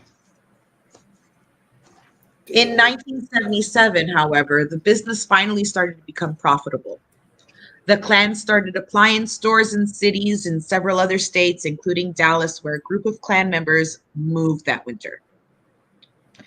Now, Ervil was finally gaining financial success again, but he had another problem. Who was this problem now? His daughter, Rebecca. Uh-oh. When Rebecca was 15, Ervil had given her in marriage to a man named Victor Chinowith. He was a wealthy disciple. Yeah. Because, of course, Becky, his daughter, needed to marry wealthy, right? Hmm. But Becky wasn't happy in her marriage. Vic was a distant husband, and his first wife made Becky's life real hell. When the clan split between Utah and Denver, she was sent to the Mile High City and was forced to leave her baby behind. She was bitter about it. She snipped at the customers and coworkers and threatened to go to the cops, thinking that as leaders of the leader's daughter, she was safe from being murdered. Boy, was she wrong. Yeah. Fed up with her, Ervil had a revelation from God again. One day, yeah, his own fucking daughter.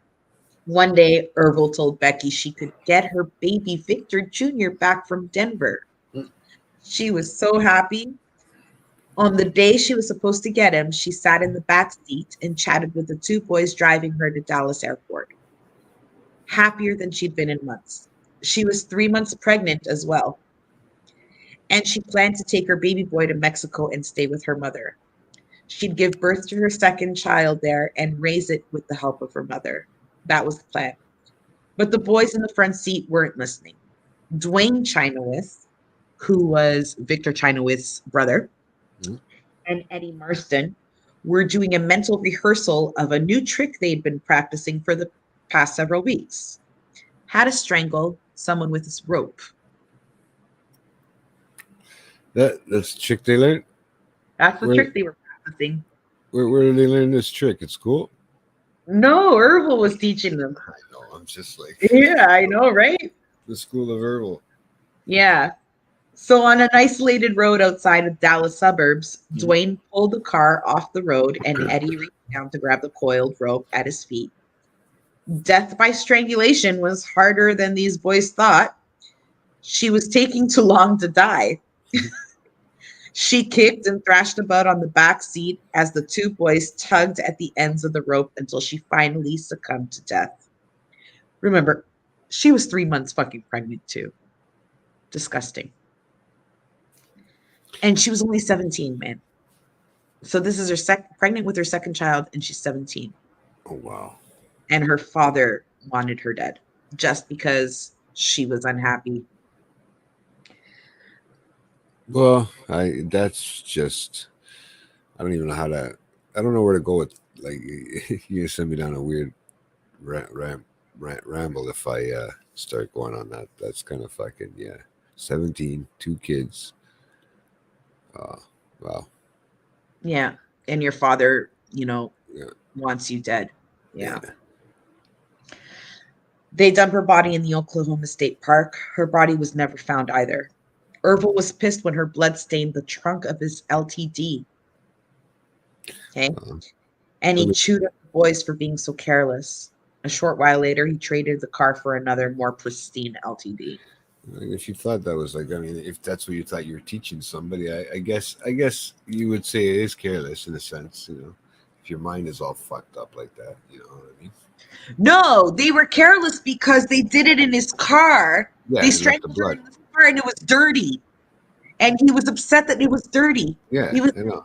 That's just fucked up. That's what I'm trying to say. Maybe I said it yeah, the wrong way, but that's just messed up because you think you're actually teaching them something, but then you give them shit because they messed up because they dirtied your car. Like, yeah, what the heck did you expect? right. I mean, I'm pretty sure the stuff that they had Guess to what? take out stains That didn't come blood out is good. your daughter's blood. You made us kill your daughter. You're not upset about having to kill your Yeah. own daughter, but you're upset that you left the backseat of the fucking LTD dirty. Like, I don't. Imagine that, trading it in. Imagine being the person that took that that traded. Wow. Sorry. I'm not. Yeah. That's a little bit off topic, but yeah, that's fucked up. No, but imagine, like, I'm sure they got it cleaned, right? Yeah, but I mean, it's still there. I mean, it was somebody. Oh fuck. Yeah. I mean, I guess we never know when we buy a used car. So, what happens to a 50-year-old man, JT, when they're in the midst of a murderous rampage? Do you know? uh, I don't know. Not yet. I'm not 50 yet. No. Well, they receive a revelation to take on another wife, of course. Of course. Why not? You know? Let's add another one to the pile. Wait, one isn't enough. 14 isn't enough. Oh my And God. lucky wife number 13 Oh, was none other than 16-year-old Rena Chinoweth. She would be his last wife. So she wrote a memoir, and in her memoir, it's called The Blood Covenant. okay. Rena says Ervil molested her for 4 years before she finally gave in to making it legal. So if she was 16 when she married him, that means he started molesting her at 12. Disgusting. Disgusting. Oh, wow. This all leads back to daddy issues. I'm thinking.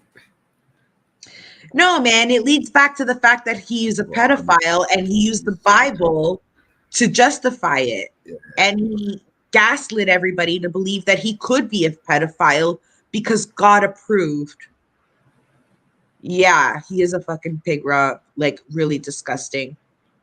Nevertheless, the aging stud couldn't get it up on the wedding night, apparently. The aging stud. What Yeah. the- Rena writes in her for many nights thereafter. So like not just their wedding night, but for many nights, he couldn't get it up. When he finally did manage to consummate their relationship, she was completely grossed out. She says, I had to close my eyes and pretend I was someone else or he was someone else. I would often turn my head away or hold my breath so I wouldn't have to smell his breath. It always reeked of something awful, usually coffee. He kissed like a fish, very stiff-lipped, in a way that really disgusted me. Cheers to that coffee comment. But let me tell you this about Rena. She didn't want to kiss Ervil, but she was okay with killing for him. Hey, you shouldn't have to touch him. So I don't feel so well. I feel sorry that nobody deserves to be fucking molested and raped and having to marry a 50-year-old at No 50, shit. right? I mean, she's fucking mind washed from the beginning. Right. So I She was can't even brainwashed, give and her. I'm sure she feared him. I mean, there's so many other factors of Oh, for what sure. why she did what she did, right? Yeah, no, I So get you. at this point, Ervil's still frustrated by his inability to eliminate his little brother and take over his firstborners. Ervil came up with yet another plan to assassinate him. Verlin was in constant motion between safe houses in Mexico, Cali, and Nicaragua. So Ervil came up with a must-attend event that would lure Verlin into the open. Roland Alred's funeral. Ervil figured Rulin had refused to pay his 10% to Ervil and had to die anyway.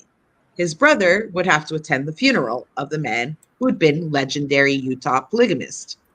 And Ervil's thugs would kill him during the service. It was the perfect plan, 2 birds, 1 stone, right? Yeah. So he's like, if I can't find my brother, I'm going to have to lure my brother out, right? And I already don't like this guy, Rulin. So might as well, and he's in my way of becoming rich and a great leader. So I'm going to kill him and get my brother to come out of the woodworks and kill him while he comes out, right? So on May 10th, 1977, Rena, his child bride, and another woman, another teenager, Ramona Marston, they walked into Rulin's homeopathic clinic on the outskirts of Salt Lake City wearing cheap wigs and fake glasses. Rena spotted Rulin as he stepped from the back room and walked toward him. He nodded at her. She said, he was exactly as he had been described to me. Tall, slender, gray-haired, a nice, pleasant-looking man. He was no more than 3 to 5 feet from me. I knew the moment had come to do what I was sent there to do. Without a word, Rena pulled a .25 caliber pistol from her jacket and fired, emptying 7 bullets into the old man's chest. He tried to deflect them with his hands before falling.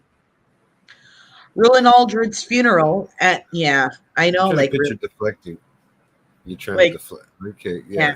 No, you're not, Morpheus from You put your freaking. hands up. Yeah, I know you can't just fucking Oh, bat them out of the air. You're not that fast. yeah. Fuck. Oh, So, Rulon Aldrich's funeral at Bingham High School was a huge event. Over 26,000 people from around the country traveled to the school for a final goodbye, as did the police and the news media. wow. Yeah. So, Ervil's thugs drove into the parking lot, took one look at the scene, and aborted their plan to hunt down Berlin among the mourners. Because the cops were there. Everybody was there. Like, you didn't think that there were people going to be at the funeral, Ervil, you dumbass? Like, you think that you could just go I into mean, the you didn't think funeral, it was look gonna be for that your brother, much. shoot him in cold blood after fucking everybody? No, nobody's going to want to fucking have witnesses. Maybe it Idiot. wasn't. They didn't expect it to be that much. So, once again, Ervil had failed to kill his younger brother, and he was so pissed again. Mm-mm. Now we're finally getting to Ervil's end here. So Ervil used many classic cult techniques to keep his followers in line. He isolated them by limiting their contact with people outside the church. He exhausted them with his hours-long sermons and broke down their mental resistance. He scared them by telling them that they were being hunted by religious and government assassins and that they would only survive by sticking together. Now, Real three things, eh? huh? He only limited himself like three ways, like in that sense. Nothing too crazy, but he did a pretty good job. Okay. Right. So the church kids were normally pulled from school after fifth or sixth grade because he feared contact with the secular playmates might make them question their lifestyle. So Of course. knowledge of the outside world was a dangerous thing. Like from age 10 onward, the kids were put to work doing chores around the home or in the family businesses, right? Ultimately, they had nowhere else to turn once they came of age, no education, no skills, and no network of support. Now, most cult leaders do this to their followers. Isolation is key. You Big time. cannot, anything that interferes with the way the leader is teaching things is a Yeah. no. It's a no And no, it's so that's another reason too why it's so hard too today. There's so many outlets there to figure out what the truth is right? about life. Yeah. And then it's like, then these people come of age, they have no skills, nothing, and they have no choice but to like stick with the leader because it's their only way they know how to survive. True. They know nothing else. They Yeah. know True. nothing else of life. And if you start them when they're young, right? If they're born into it, even worse, because they have no No knowledge knowledge. of anything else in the world except that life. I mean, there was All a all cult leaders, they all have that in common: isolation. If you ever think you're joining a cult, ask yourself this. And it doesn't happen right away, right? They don't do, some cult leaders don't do it right away. Some cult leaders eventually get you to isolate yourself from your family, right? yeah. Some of them are right from the beginning, and some of them they work their way in. Yeah, I think I seen it not too long ago with somebody. Remember, there was a little girl that what's that turn up. What's the one that the girls that were locked up? She got out of the house somehow. Remember, she found the police Oh, but that officer. was her mother. That wasn't a cult Yeah, leader. Those were but I the mean, parents. still, it's in the same thing. It's like being Yeah, isolated that much, right? right. It Because the seems parents are narcissistic and want control, right? But these cult leaders, that's what they do too, right? yeah, They want you to be completely dependent on them. That's what they want. Um, but when Erbil started killing, some of the church members finally shook themselves from his spell and realized their leader was a certifiable nutcase. Hmm. A few managed to tiptoe away from the church houses and take their information to the cops. Eventually, the law caught up with the church killers. At the Rulon Aldred murder trial, Rena testified. So Miss Sweet 16, Mhm. the wife, the youngest wife, she Yeah. testified. A jury decided there was insufficient evidence to convict the sweet-faced gunslinging teen and her partners in crime, and they walked free. Wow. Vonda White didn't have the same luck. She was sentenced to life imprisonment on May 13th, 1979, for the murder of Dean Best. And on June 1st, 1975, the Mexican police finally captured the cult master himself, Ervil Lebaron. He'd been hiding in the mountains south of Mexico City. So the reason he was lying in the mountains was because these cult members finally realized that he was going crazy, and they were able to quietly tell the cops what was going on, right? So the minute he found out that Rena and Vonda were going to trial, Yeah. right, and they got caught, he's like, I gotta fucking run. So he hides in the mountains in Mexico City. Okay. When they find him, Ervil was bruised, and this is the best part, eh? Ervil was bruised and limping by the time Mexican cops shoved him across the international bridge at Laredo into the open arms of the waiting FBI agency. Yeah. Then they take a picture beforehand and then a picture Right. after to let them know how they look like. Apparently, the cops had used him as a punching bag during his 6-day trip to the U.S. border. They had 6 days and beat the shit out of him for 6 days, Wow. all the way to the border. Yeah. He's in Mexico. I mean, what are you gonna do? You know. And then they get to the border and say, hey, man, not my problem no more. It's We don't know. other. He fell down the stairs. Take your garbage back. He fell down the stairs. He hit a rock. Yeah, it was a bumpy ride. Oh, fuck. Yeah. Oh man, there's a part in that show that I watched like that. Yeah.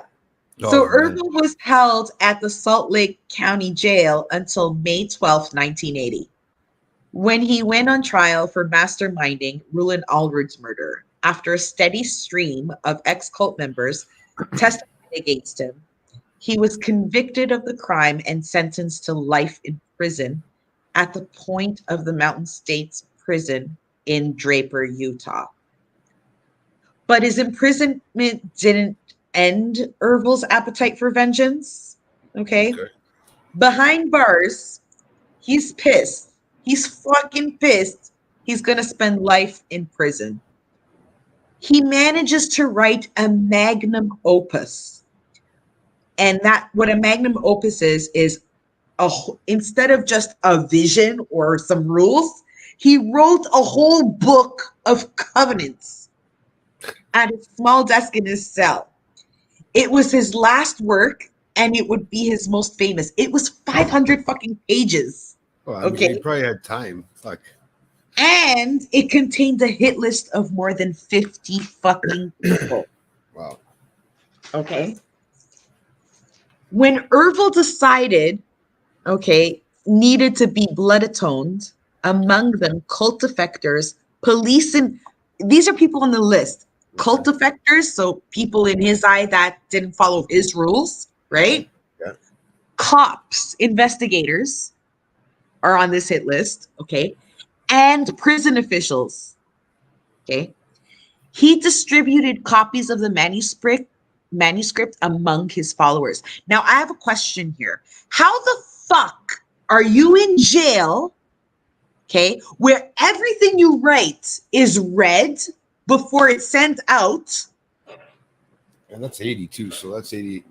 That's 1980. So so that's not like it's it was that long ago. It's not like rules. I mean, they're probably the same back then, but but still, he had. And you're allowed to send a motherfucking hit list out to people. This is what this guy. He must have had somebody that was able to get it out of the prison for him. Oh yeah, for sure. He for sure manipulated someone to be able to fucking get it out of there. It happens, right? I mean, they get contraband into the. You cut off. I can't hear you.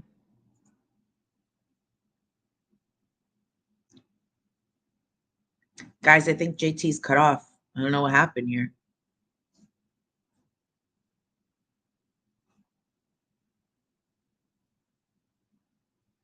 Your mic is muted.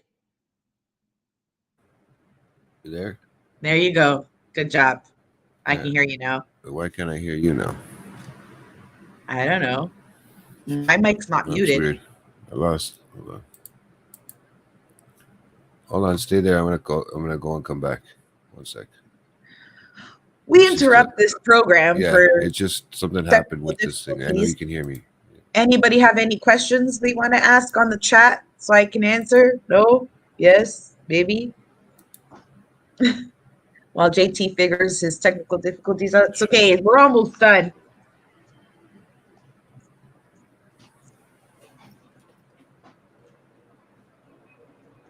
I am afraid it's gonna do something. Hold on. You can't hear me?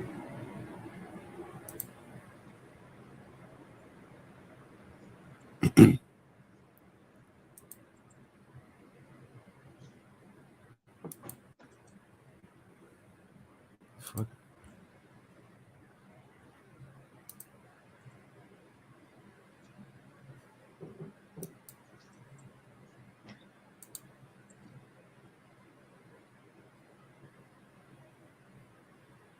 Right, Rob? I mean, like, how do people get, like, for sure, there has to be someone, Rob, who, like, maybe was a follower of his that worked there. I mean, it's the only thing that makes sense, right? Can you hear me now? Yeah. Cool. I don't know what happened. It said my microphone lost connection for some reason. Is it a Bluetooth mic? No. It's just I don't know. Something must have happened with the either. I think it might have been with the StreamYard or something, but not a big deal. What Rob is saying here makes sense because, like, the majority of Mormons are in Utah, right? So, I mean, the only way that I can see this happening is like Rob saying, it's an inside job. There's a Mormon who worked in that prison for sure, who idolized polygamy and pedophilia from this guy and just like said, sure, I'll make sure you get a hit list out, right? Yeah, there you go. Money talks, bullshit walks. Yeah, exactly, Rob. Ervil died in prison on August 16th, 1981 of an apparent heart attack. Prison guards found him kneeled over in his cell, a hand clutching his throat. In an uncanny twist of fate, his brother Verlin, was killed in a car crash in Mexico a few hours later.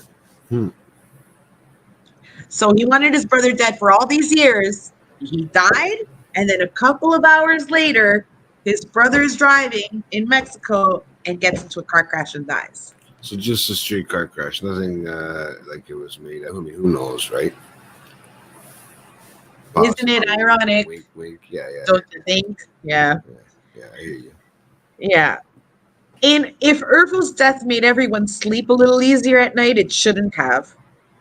The Book of New Covenants contained a line of succession of men who were to carry on his ministry after he died. One by one, the people on his list began to fall, as Ervil continued to orchestrate murderous mayhem from beyond the grave.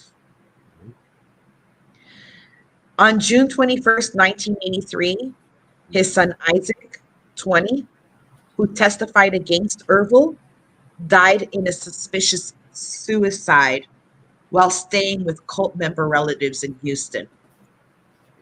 In the fall of 1983, the plans of Ervil's wife Lorna to defect from the cult were cut short when the mother of 8 was strangled and buried in a shallow grave in Mexico. Her body was also never found. On December 28th, 1983, Ervil's oldest son, Arturo, 33, was gunned down in Mexico by Leo Evaniak, a rival who disputed his claim to be the new leader. After Arturo died, the cult leadership fell to Heber Lebaron, Ervil's 20-year-old son. Heber had inherited his towering physical beauty from his father when he was younger, right? But he'd also inherited his insanity. His first move was to purge Los Molinos of traitors who aligned themselves with Uvanyuk, the guy who killed Arturo. Okay.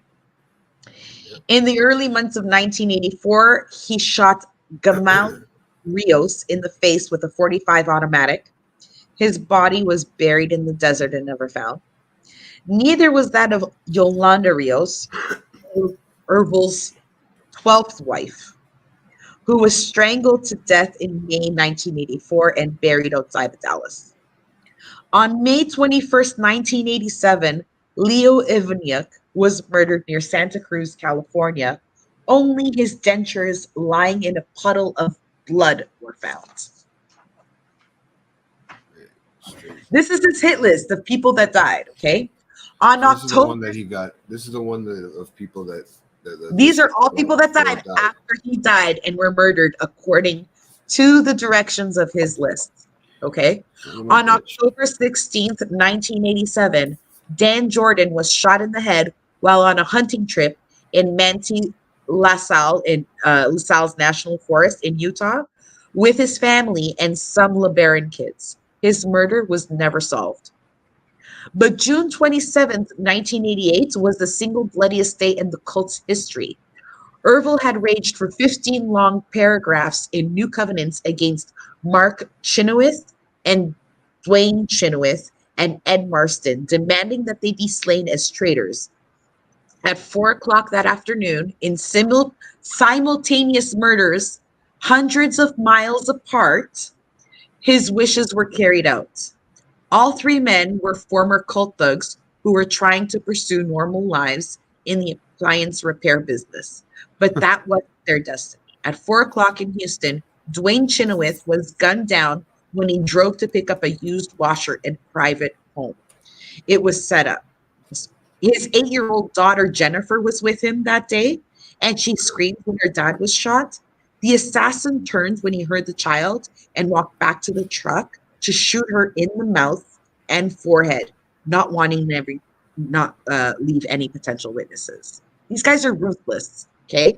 Across the state at the very same time, Irving, Eddie Marston, was also mowed down by bullets at 4 o'clock after replying to a similar appliance pickup. Okay. And police found Mark Chenoweth in the back office of Reliance Appliance in Houston, his lifeless body sprawled on the paperwork on his desk and riddled with 45 bullet holes. Okay. He'd also been executed at 4 o'clock. So these three guys, completely different parts of Houston and Dallas, the state of Texas, were all gunned down at 4 o'clock on the same time in different areas, all lured there by ads of used appliances ready to sell so they can sell in their stores. That sounds a little and bit suspicious. Shot down. Yeah. Just a tad, you know what I mean? Why? Because they ratted on Ervil. That they were part of the hit list, you know? One by one, the authors of the quadruple murder were caught, caged, and hauled into court. In May of 1993, Heber LeBaron, Patricia LeBaron, and Douglas Lee Barlow were sentenced to life in prison without parole for their part in the slayings. Richard LeBaron, who was only 17 when he shot Dwayne and Jennifer Chenoweth to death, was sentenced to 5 years in prison. Cynthia LeBaron was granted immunity and testified against her half-siblings at the trial. And in June of 1997, Aaron LeBaron was sentenced to 45 years in prison for racketeering conspiracy, and conspiracy to violate the civil rights of the victims. Jacqueline LeBaron, whom police say helped to orchestrate the murders, remains at large. She's still running. She's presumed to be living in Mexico or Belgium, right? And despite the fact that the killers were jailed, many former cult members still live in fear. It's unclear who, of course, especially if they're on the hit list, right? Yeah. It's unclear who the new leader of the LeBaron cult is, or whether that person intends to continue checking names off Ervil's hit list. But Rena Chenoweth, that 16-year-old that he married, the last wife, Lucky 13, isn't taking her chances. She split up with Ervil when he was in jail for the Ruin murder, and that won her a place on his list. Okay. It's been 20 years and she's still in hiding. She wrote, during our 5 year marriage and for many years afterward, I had to live my life with some ghastly memories. I killed a man in cold blood, acting on my husband's orders, which he claimed were commands from God. I spent a year and a half running from the law, 5 months in jail awaiting trial for murder, and many years afterward trying to block out my past. Rena ended her book with a plea to her readers. These last remnants of Ervil LeBaron's flock are still at risk to the rest of society. They are the last ones who may still feel bound by his blood covenant that has claimed so many innocent lives.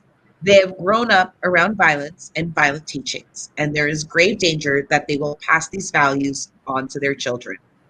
I want the killing to stop. Only by finding those still out there and getting them the help they need can we stop the bloodshed. In her final paragraph, she asks readers who come into contact with the LeBaron children to please turn them into the police. Wow. So when the Almighty commanded him to be fruitful and multiply, Ervil took 13 wives and sired over 50 children. It's disgusting. I mean, that's like, I don't know. I always wonder how people take care of four, let alone 50. I don't know, man. Not wives, kids. Yeah. I don't know how people take care of one wife. When No God told offense, or Ervil, husband, I guess. well, it's easy to make kids and not take care of them. It's 13 wives that do. Yeah. No, I He know that. that's the way he sees things, Yeah. right? I mean, he's really just got the fucking. He's just a donator. Yeah. In a When sense. God told when God told Ervil to kill, he did that That's too. why. Yeah. His followers slashed a bloody trail across Mexico and the American Southwest that left 25 to 30 people dead. Among the victims were Ervil's wives, his brother, former members of his church, leaders of rival polygamous clans, and his 17-year-old pregnant daughter, Becky. Mhm. Even after Ervil LeBaron died in jail in 1981, the violence didn't stop. He left behind a long hit list, and his children picked up his bloody mantle, hunting down their father's enemies far and wide and eliminating them. To this day, former members of the LeBaron cult whose names are on that list are still in hiding. And that is the story, the long ass story of Ervil LeBaron. Hey, you know what? But it This, was you more see to what do I with the. mean by him making Charles Manson look like amateur? Yeah. I mean, Charles Manson, he told these cult members of his to kill 9 people max. This guy had 35 fucking people, even after he died, murdered, cleaned house, massacres, shootings, planned killings, his own daughter, his wives, his brothers, everybody. Everybody who stood in this motherfucker's way of world domination or pussy got murdered. Her pussy. What is this? Like the cannon? Yeah, I know. I saw that, Rob. Fucking crazy. You think he's starting a cult, Rob? Maybe Nick Nick Cannon Cannon? cult. Well, he has no fans, so he might as well start his own. Well, isn't that he's on that fucking that show where they're dissing each other here and there? And he was on that. I Yeah, don't he know what was the fuck it was married to called. Mariah Carey, has twins with Yeah. her. I don't know where in the world this man thinks he's going to make ever enough money to take care of 10 children. Like, I don't get it. Like, I don't know. 50 children, though. As long as he's not money. But he looked like a well dressed dude. He did look pretty, Right? you You know. got pull up his picture, like he was well dressed, good looking guy. Like he wasn't like, Let's see what I got here. If I can bring him up. And hopefully he'll be able to hear me still. Boom. Yeah, that's an older picture of him. I couldn't like. There were a couple younger pictures, but I couldn't Like a like high school download picture or them for something, some like after reason. high school. Yeah. No, no, that's his missionary picture. That's what they look like when they're missionaries trying to convert Oh you. yeah, when they're going, yeah, like Jehovah Witnesses. Sorry. Yeah, I right, don't know Rob. why I went there. Oh man. Yeah. Yeah. I don't know, man. Probably. That's kind of weird. We don't need to have this picture up there. He's kind of. I don't have another one of them, do I? I don't know, but I find it You curious. sent me There's that one. something genetically wrong with this whole family. Like from his brother's fucking dogs and going into mental institutes, like and seeing all these visions and like there's I don't know, man. And then the only two that are decently sane, you know, get murdered by the one who believes who could kill. Like, I mean, I don't get it. I don't understand. I couldn't find more on the LeBaron family on why they were all nuts. I'm thinking Yeah. that someone along the way must have incested their way through genetically, right? Yeah. So I don't know. That's crazy. Yeah. I don't know, but too bad you didn't have like a picture of him just before he went to jail after all those beatings. Yeah. You It would know, have that been. would have been interesting to see. But see, yeah, what about all the people that actually did the killings for him? Is the thing. It's like, where are all those fucking? They should have Well, a lineup were of you those for us. listening? Some of them, a couple of his wives got life in jail, and a couple of his kids at the end, Yeah, true. right? Heber LeBaron, Patricia LeBaron, and Douglas Lee LeBaron. These are his kids, right? They all got life in prison without parole, right? Richard LeBaron, he was only 17, another kid, right? He was sentenced to 5 years in prison because he was a minor. Cynthia LeBaron, she was granted immunity because she testified against her half siblings. Okay, but she killed for her dad too. Yeah. And Aaron LeBaron was sentenced to 45 years in prison with Oh, wow. racketeering. Yeah, racketeering, conspiracy, and conspiracy to violate the rights of the victims. Okay. And Jacqueline LeBaron, who police say helped orchestrate the murders, she's Yeah. still missing. She was never found. Wow. Yeah. And there's a few other murderers that are kids and previous wives of his that are just they're if they're not on his hit list Yeah. hiding, they're the ones Yeah. doing the killing, right? They're hiding either because they're murders or they're hiding because they're on the hit list, Yeah. right? 13 fucking wives, more than 50 kids. That's the legacy that they have, right? And that's why Rena at the end of her book begs, if you find a LeBaron, fucking turn them into the police because they're going to kill somebody. It's that DNA. Mhm. But I don't always believe in that either. 8 LeBarons who are crazy, right? Originally, and they've all had 40, 50, something what kids. So imagine how that LeBaron clan has multiplied and quadruplied and like there's like uh possibly right now over 200 LeBarons somewhere, if Yeah. not more. Okay. And most of the LeBarons are all nuts, like mentally ill. They hear voices, right? They Yeah. fuck dogs. Like something's up. They fucked So dogs. yeah, if I find a LeBaron, I'm turning him into one of two places: the mental institute or jail or the prison. Not so one out of those two My places. last name was never LeBaron. No. Huh? Well, what if I said that was my last name from Oh my God, are you kidding me? I past should have. history? As a Mazarel, I question my friendship with you all the time. Should I really be sending him to a mental institute sometimes? Never mind. No, you pulled the name LeBaron. I'm sending one now. Get a new. Yeah, fine.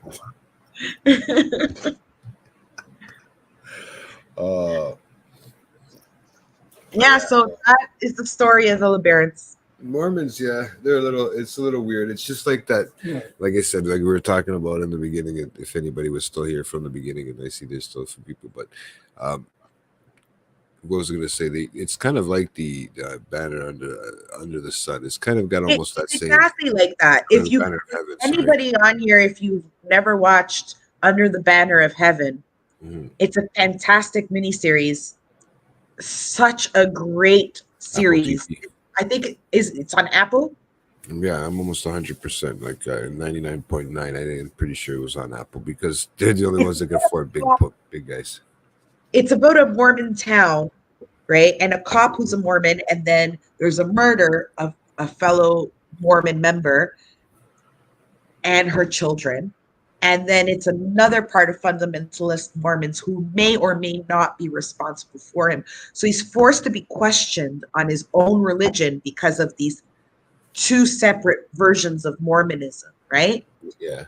So it's such a fantastic twist, mystery. You don't know who's responsible for it till the very end, right? Yeah. And how the story unfolds is fantastic. And even myself, I've always questioned religion. I was raised one way, but you always have questions, right? You have your faith. Yeah. Faith is one thing, religion is another, right? Yeah. I'm not a big fan of the whole organized bullshit, but faith is one thing, like I said, religion is another. And I like I said earlier in the show, I know good Mormons. I don't know any bad ones, really. And this story was not to. I don't know if I know any Mormons. I know a few. And both women, none of them are polygamous, right? Like I said, great women. None of them are polygamous.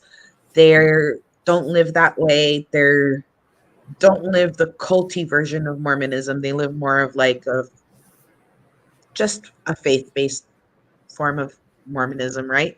Mm-hmm. And none of them are fundamentalists like that. So, I mean, like I said, this is nothing against any religion. It's just a story about one shitty fucking Mormon who just decided to go on a massacre, on a killing rampage. That's There's good, good but and bad in every religion, right? So, I mean, there's good and bad in everything, Like it's a double-edged thing. I mean, everybody's got their own faith, and it's kind of hard to, put. I don't think anybody's right or wrong. It's just No, we don't. Nobody really knows. And to be nobody honest, at the end knows. of the It's day, impossible to determine. I just think everybody just understand that all religions have one core value. Doesn't matter. It's just to be a good human. yeah. That's I it. hope that. I hope That's that was the moral that you brought around from this, is just to be a good human, because Don't be an regardless, asshole. yeah, Don't be an regardless, asshole. you Don't ain't never kill follow. anybody. You could be a cult of good people. Hmm? You can be a cult of very nice people and just doing this and that. You don't have to be a cult and start fucking killing people. I guess you kind of do. You have to have followers, but no, it's just followers. You don't have to get them to kill anybody for you. Yeah. I know this, but I don't know. It was that was a little crazy. There's a lot of fucking kids involved, a lot of women involved, and how many of those women were And kids? That's what I'm saying too. Like, how many of those wives were kids? It kind of is fucked up right from the beginning. And I mean, sometimes, what do you consider this, a nature thing or a nurture thing? this is definitely nature. Just because this whole fucking family was fucked up, they all heard voices. This is genetic. Is it? Oh, definitely genetic. And his mother knew. Remember, his brother was fucking a dog because God told him. Yeah, but I think that's like, I mean, the mother could be just, I don't know. You could be His learning other stuff from brother his was fucked up. calling the radio station saying Jesus is coming in a spaceship.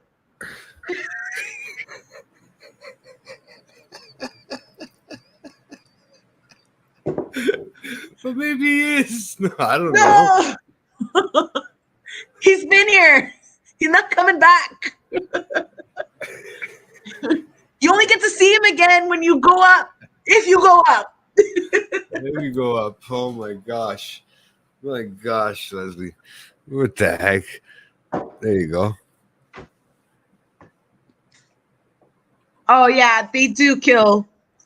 Oh Rob, Slowly. slowly, Rob, slowly.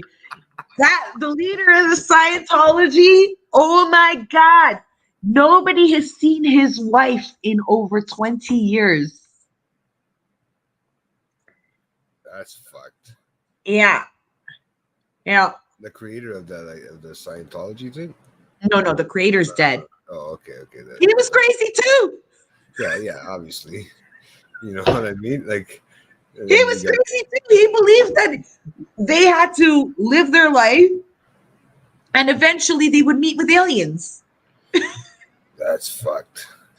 That's Tom Cruise. Well, Tom Cruise is a little bit nuts, but you know, we that's a whole nother story. Yeah. What does it say? Yeah. I Oh, find I really like listening to Leah Remini's Scientology or watching her show, and she has a podcast too. Um, because she lived it, right? She was raised in Scientology. So if you're going to get, you know, a perspective of from someone you're about how bad Scientology is, you don't want to get a perspective of someone who's been like, yeah, you don't want to get a perspective of someone who's never been in there.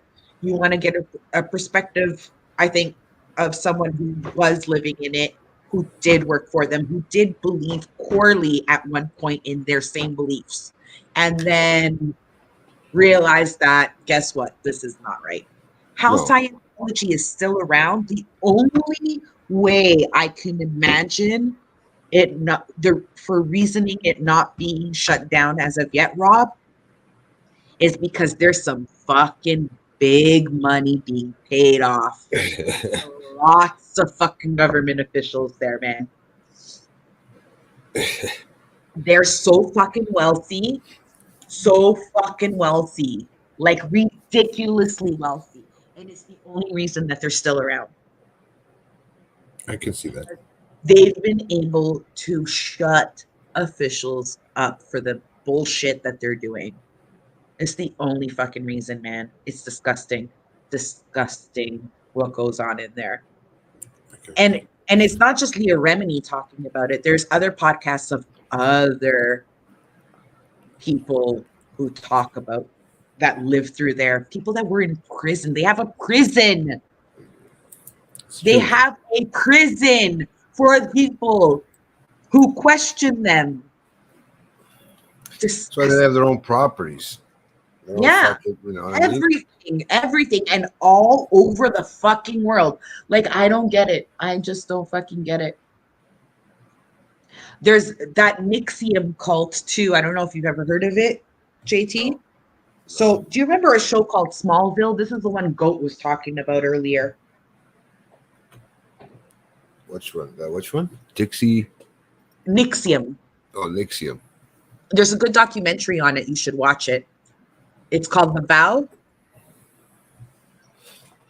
Okay. So this guy fucking basically started a cult, and then by the end of it all, that actress from Smallville was one of his leaders, right? And she convinced and blackmailed other women to basically be forced to have sex with this cult leader, and he branded them with his initials. Like, he got an iron with his initials and branded them right here by their vagina. Oh, wow, nice. It's easy for me. I could put JT. He just, I think it was a few months ago, he just got sentenced to like life in jail, and his two of his accomplices as well. All women who, like, this guy convinced other women to convince other women to get raped and branded by him. Oh, wow. Yeah. You think I could brand somebody? It's easy with my name. Ew, you're gross. No. And depending on where I put it, I could say JT lived here, right here, something like that, Yeah, that's just ridiculous. or Yeah, died here. yeah. If you guys want to watch a good occult documentary, I think it's 3 episodes or 2 episodes. I'm not sure. It's called The Vow. A lot of famous, wealthy people got sucked into this fucking um cult. It was disgusting, just really, really bad. But there's another cult one that I wanted to do, and it was the massacre in St. Jonesburg. Do you Okay, guys remember that? There's Children of the God. That was another one of big massacre, kids being raped everywhere. I'm not going but to do just that. recent. No, man. These cults have been going on since. Yeah. But wasn't that just recently on the news? No, the Jonesburg one? Yeah, No, that happened back in the 80s. yeah, but it would have been on the news like in the '90s or something like that, right?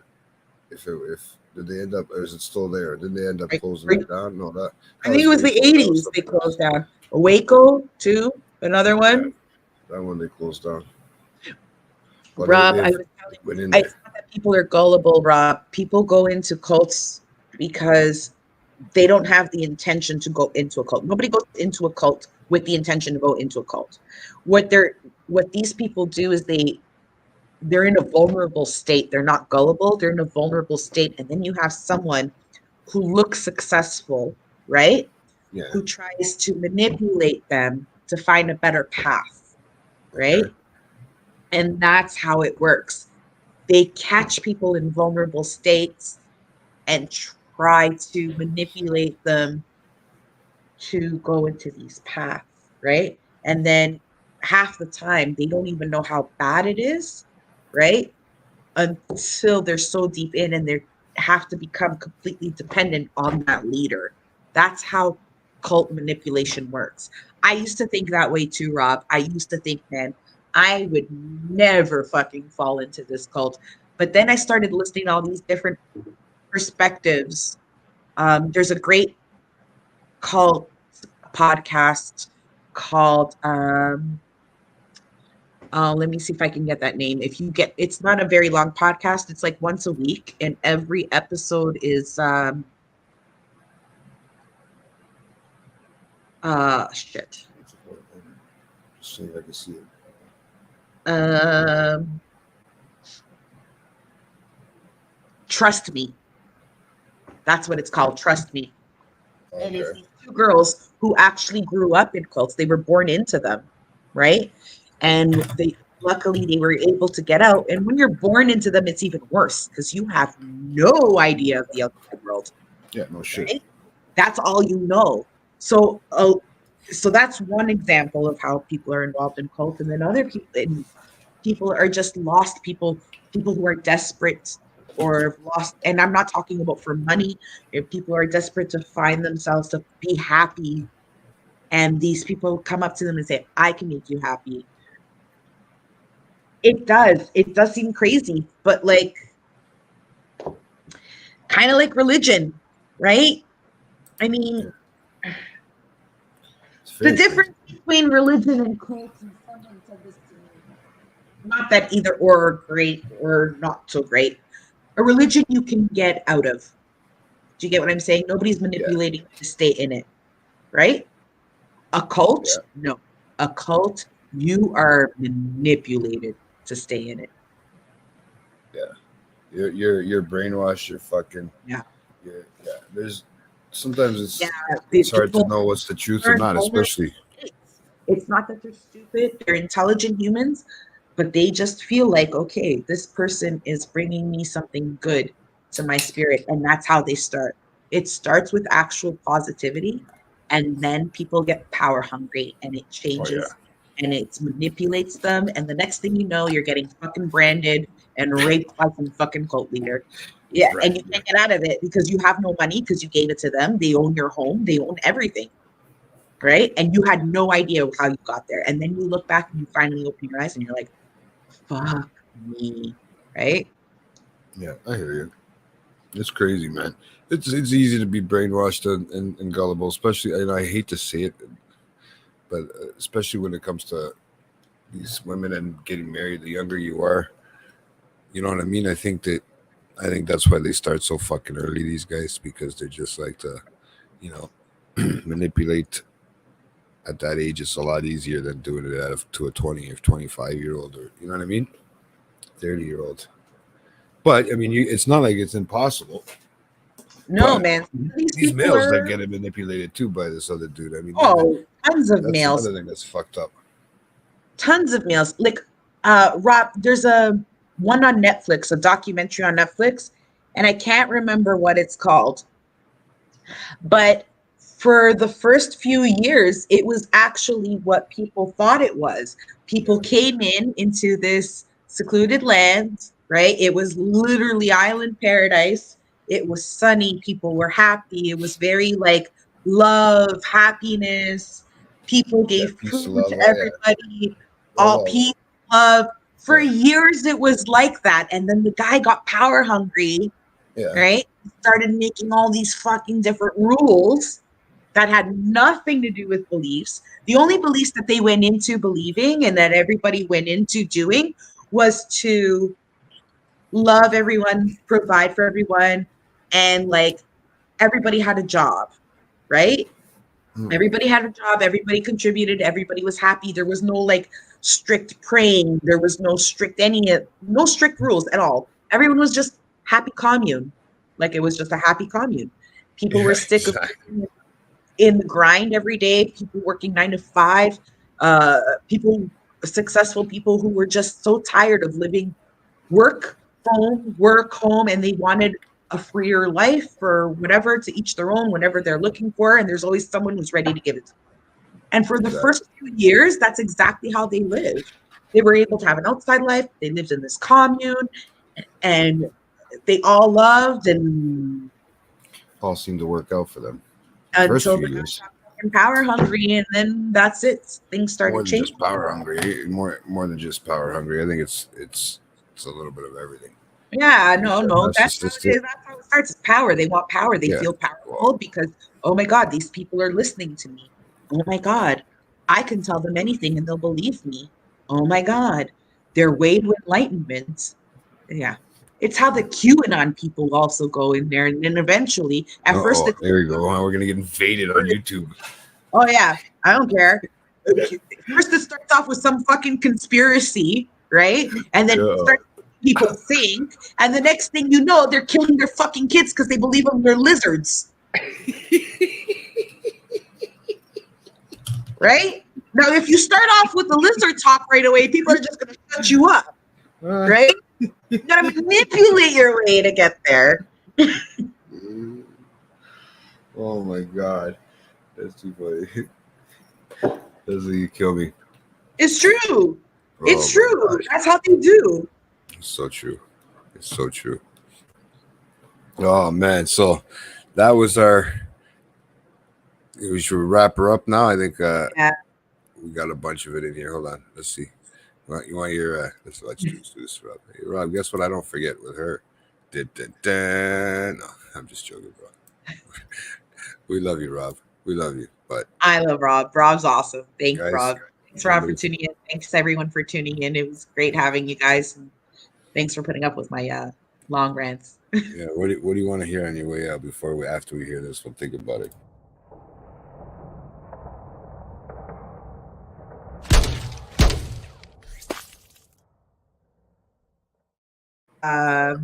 Under the bridge. Oh, Good no, ending. okay. Let's see if I can find it. Under the I was bridge. just, I was just on their thing. No, Yeah, that's a good ending to it. so this is the second song. All right, guys. Oh no, Rob, thanks for showing up. Thank you. Guys, thanks. Yeah, thanks again for everybody that tuned in. Hope you guys can catch this if you didn't catch it today on the replay. It'll be up and out after probably by my morning. So if you guys want to watch it and check it out tomorrow morning.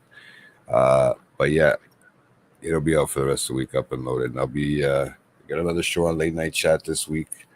Not live, but pre-recorded. So guys, don't forget to tune in. Me and Nico talking about The Wire, the whole first season. So that should be interesting on the 20th anniversary of the beginning of the series. So hopefully that works out. And also back to our regularly scheduled live shows every Sunday, and first up will be Nico the following week. So you guys get to see us twice in a row, and then we go from there. So just keep subscribing, telling people about us, like and subscribe. We do what we can, guys. There's a little bit of everything on Late Night Chat Network for you, and don't forget about the Late Night Collectors community.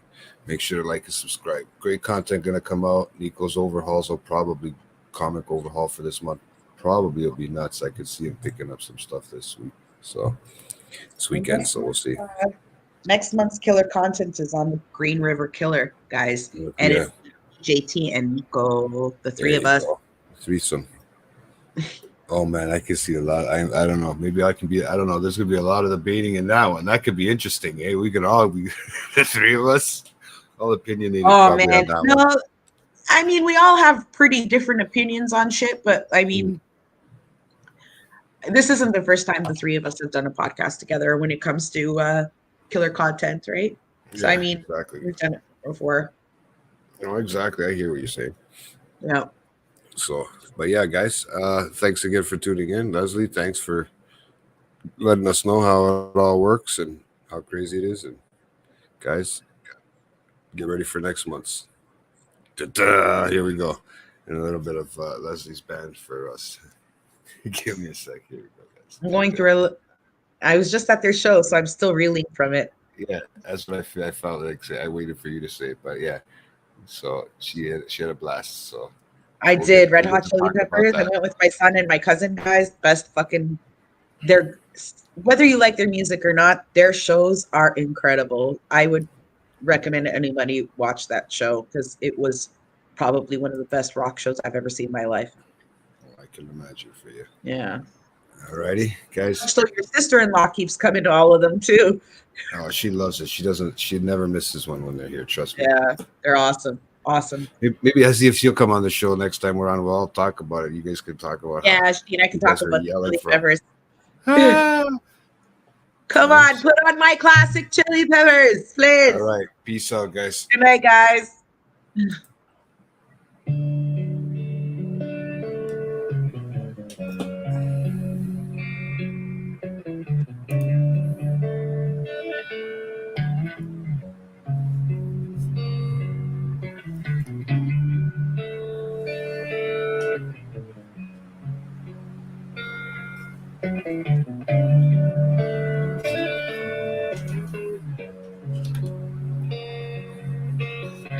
Sometimes I feel like I don't have a partner. Sometimes I feel like my only friend is the city I live in, the city of angels. Lonely as I am, together we cry.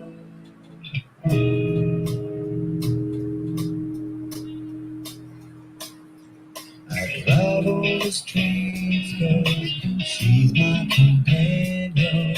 I walk through the fields cause she knows who I am. She sees my good deeds and she kisses the wind. Wait for the chorus. Worry, now that is a lie. Here you go.